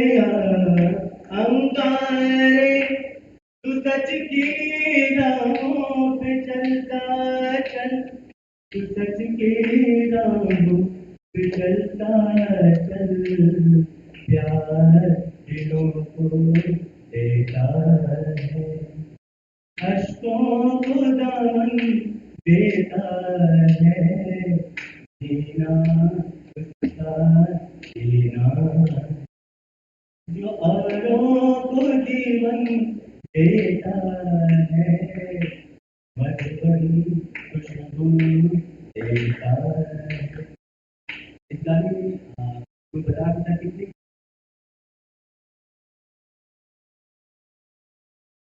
इसमें कौन सा बीट है? बी का बीट है, कौन सा बीट है? अगर आप हिंदी संगीत की ताल दादरा ताल कहरवा 6 मात्रा आ गई। थोड़ा सा आप लोगों को इंडिकेट करना चाहिए गीत के बारे में, थोड़ा सा कितनी मात्रा चाहिए 3 का बीट है। तो आप या तो क्लिक करेंगे 3 टाइम या तो आप क्लैप करेंगे। ठीक ठीक, 1 2 3 1 2 3 1 2 3 1 2, इससे क्या होगा मुझे बीट मिलेगा। ठीक है, रेडी? मधुबन खुशबू देता है, सागर सावन देता है, जीना उसका जीना है, जो औरों को जीवन देता है, मधुबन खुशबू देता है।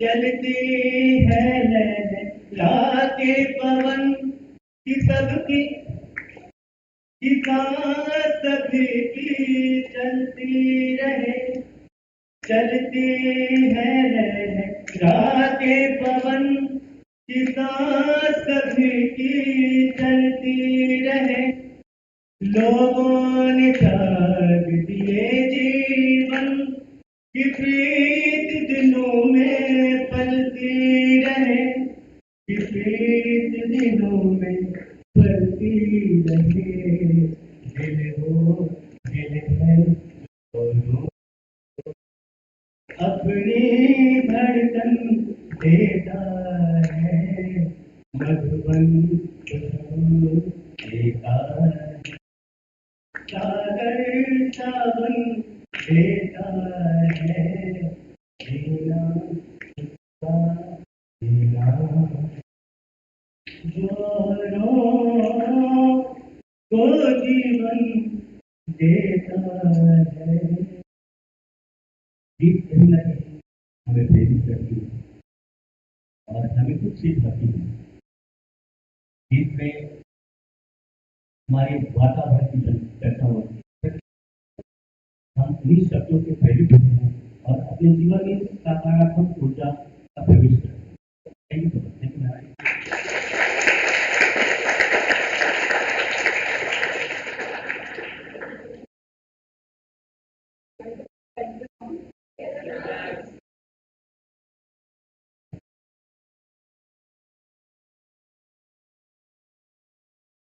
If anybody from the audience want to share their experience in Kashi, can come up on the stage.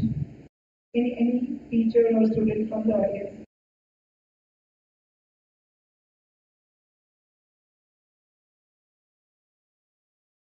Thank you, ma'am.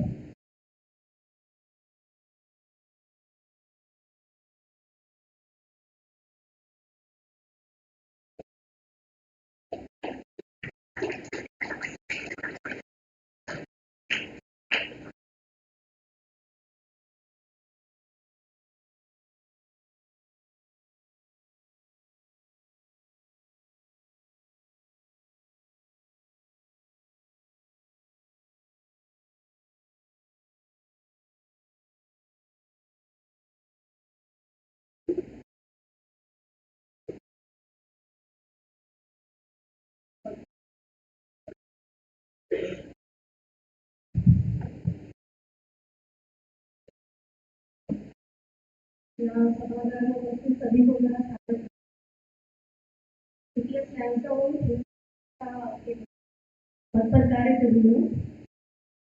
बड़े मंच पे एक तो ये बच्चे इतने दूर से आते हैं, अपनी बात रखते हैं, उन्हें क्या महसूस होता है? पहला कारण यहाँ आने का ये कि वो उनकी सहभागी बन सके, और दूसरा बड़ी दूर से हम लोग चल के आए हैं। काशी बचपन से हम पढ़ते आए हैं, एक शुरू से जो चारों दृश्य लगे हुए, वही घाट ध्वज पताकाएं, बैठे हुए लोग, कहीं सुन नहीं पाओ की आवाज, कहीं कितनी सारी चीजें। अब जब रास्ते में चल के आए थे तो वही एक शहरी दृश्य आंखों के सामने था। आंखें वही ये दृश्य जो लगे हुए उनको कहीं खोज रही थी। शायद इनमें से कोई दृश्य मिल जाए तो आंखों का सुकून मिले। मन है, हाथ तक है, लेकिन अभी बाढ़ के पानी की वजह से हमें बोटिंग बंद। बिल्कुल ये दृश्य है। बिल्कुल मैम, हमारे लिए काशी मतलब बचपन से बहुत पहले से हम काशी पढ़ने लिखने आते थे। पढ़ने से पढ़ाई के लिए शिक्षा का केंद्र था, विद्या का केंद्र था। मदन मोहन मालवीय जी ने जब बनारस यूनिवर्सिटी इशू की थी, उसके लिए हम सब कुछ पढ़ते आए।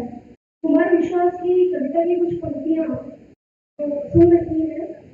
सूर्या साहब से मेरा दूर दूर का कोई नाता नहीं है, बस उनके शब्दों को व्यक्त करना चाहती हूँ। उन्होंने काशी का परिचय दिया था एक उसमें।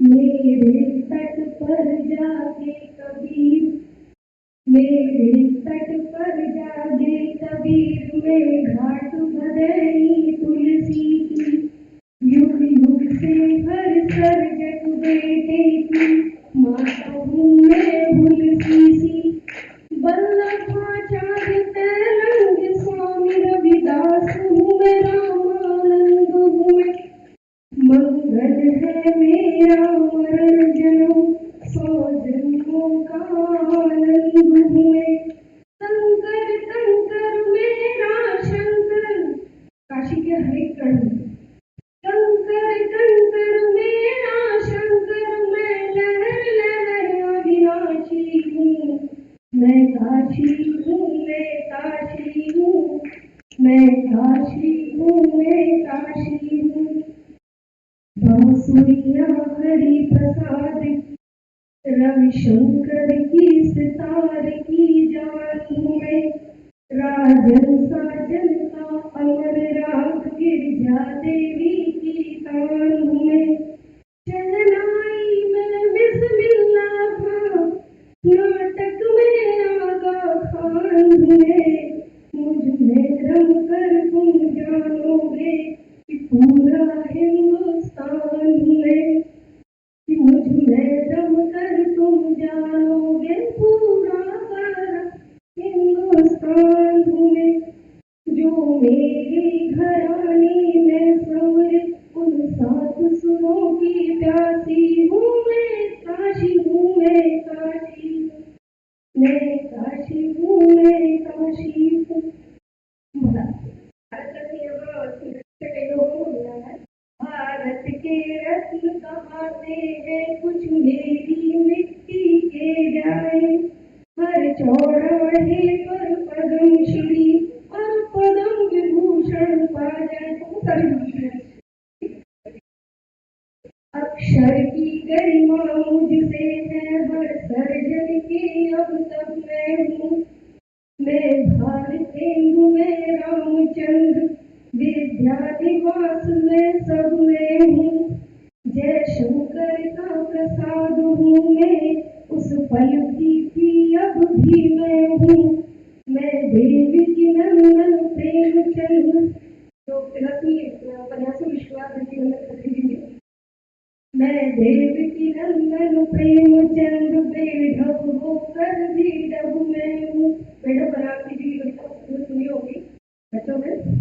बेढब होकर भी ढब मैं हूँ, मैं हर पागल दीवाने की क्षमता प्रतिभा विश्वासी हूँ, मैं काशी हूँ, मैं काशी हूँ, मैं काशी हूँ। Thank you very much.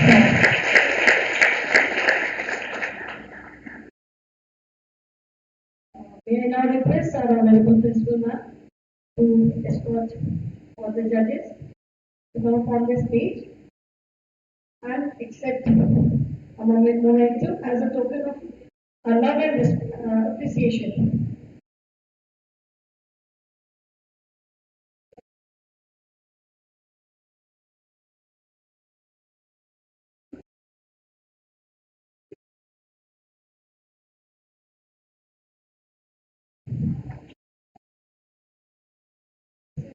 Budget आ गया मेरा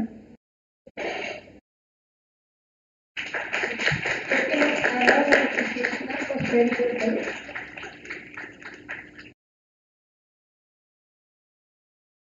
Dr. Bhanumati Vishwa ma'am.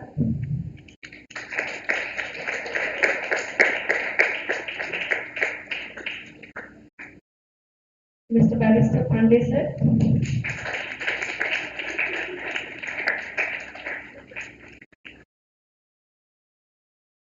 Thank you so much for sparing your valuable time and sharing your valuable input with us.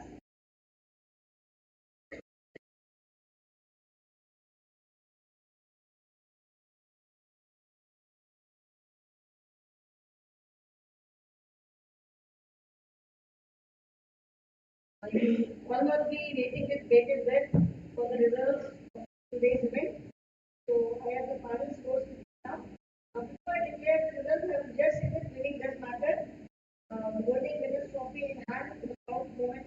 But those who could not secure any position does not mean that they were any less. Their caliber cannot be questioned, as we all know that how much effort is being put in by each and every participant. So happy congratulations to all of you. And now the results are as follows. Best speaker for the motion goes to Team G.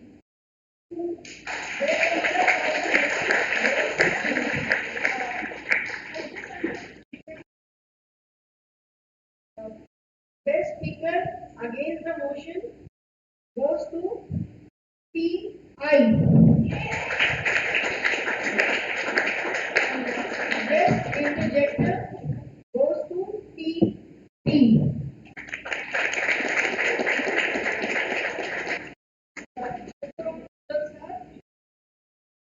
The position of participating teams are as follows. I will announce the results in descending order. Ninth position goes to Team C. Eighth position goes to Team A. Seventh position goes to Team F.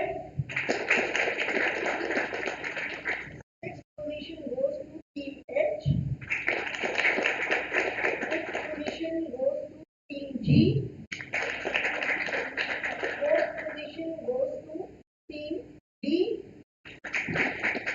Third position goes to Team U. Runner-up teammates, Team D. And winner team is Team I. Once again, happy congratulations to all the participants.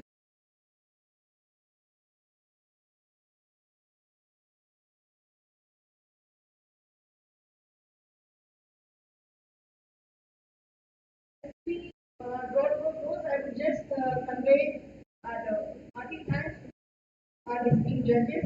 First of all, I convey my hearty thanks to our Honorable Chairman, sir, for sparing his valuable time, taking time out of his busy and here with us. I convey my heartfelt thanks to the judges also for sparing their time and accepting our invitation to judge this event. I convey my thanks to, on behalf of all the public school, I convey my thanks and for making. Thank you, Jay.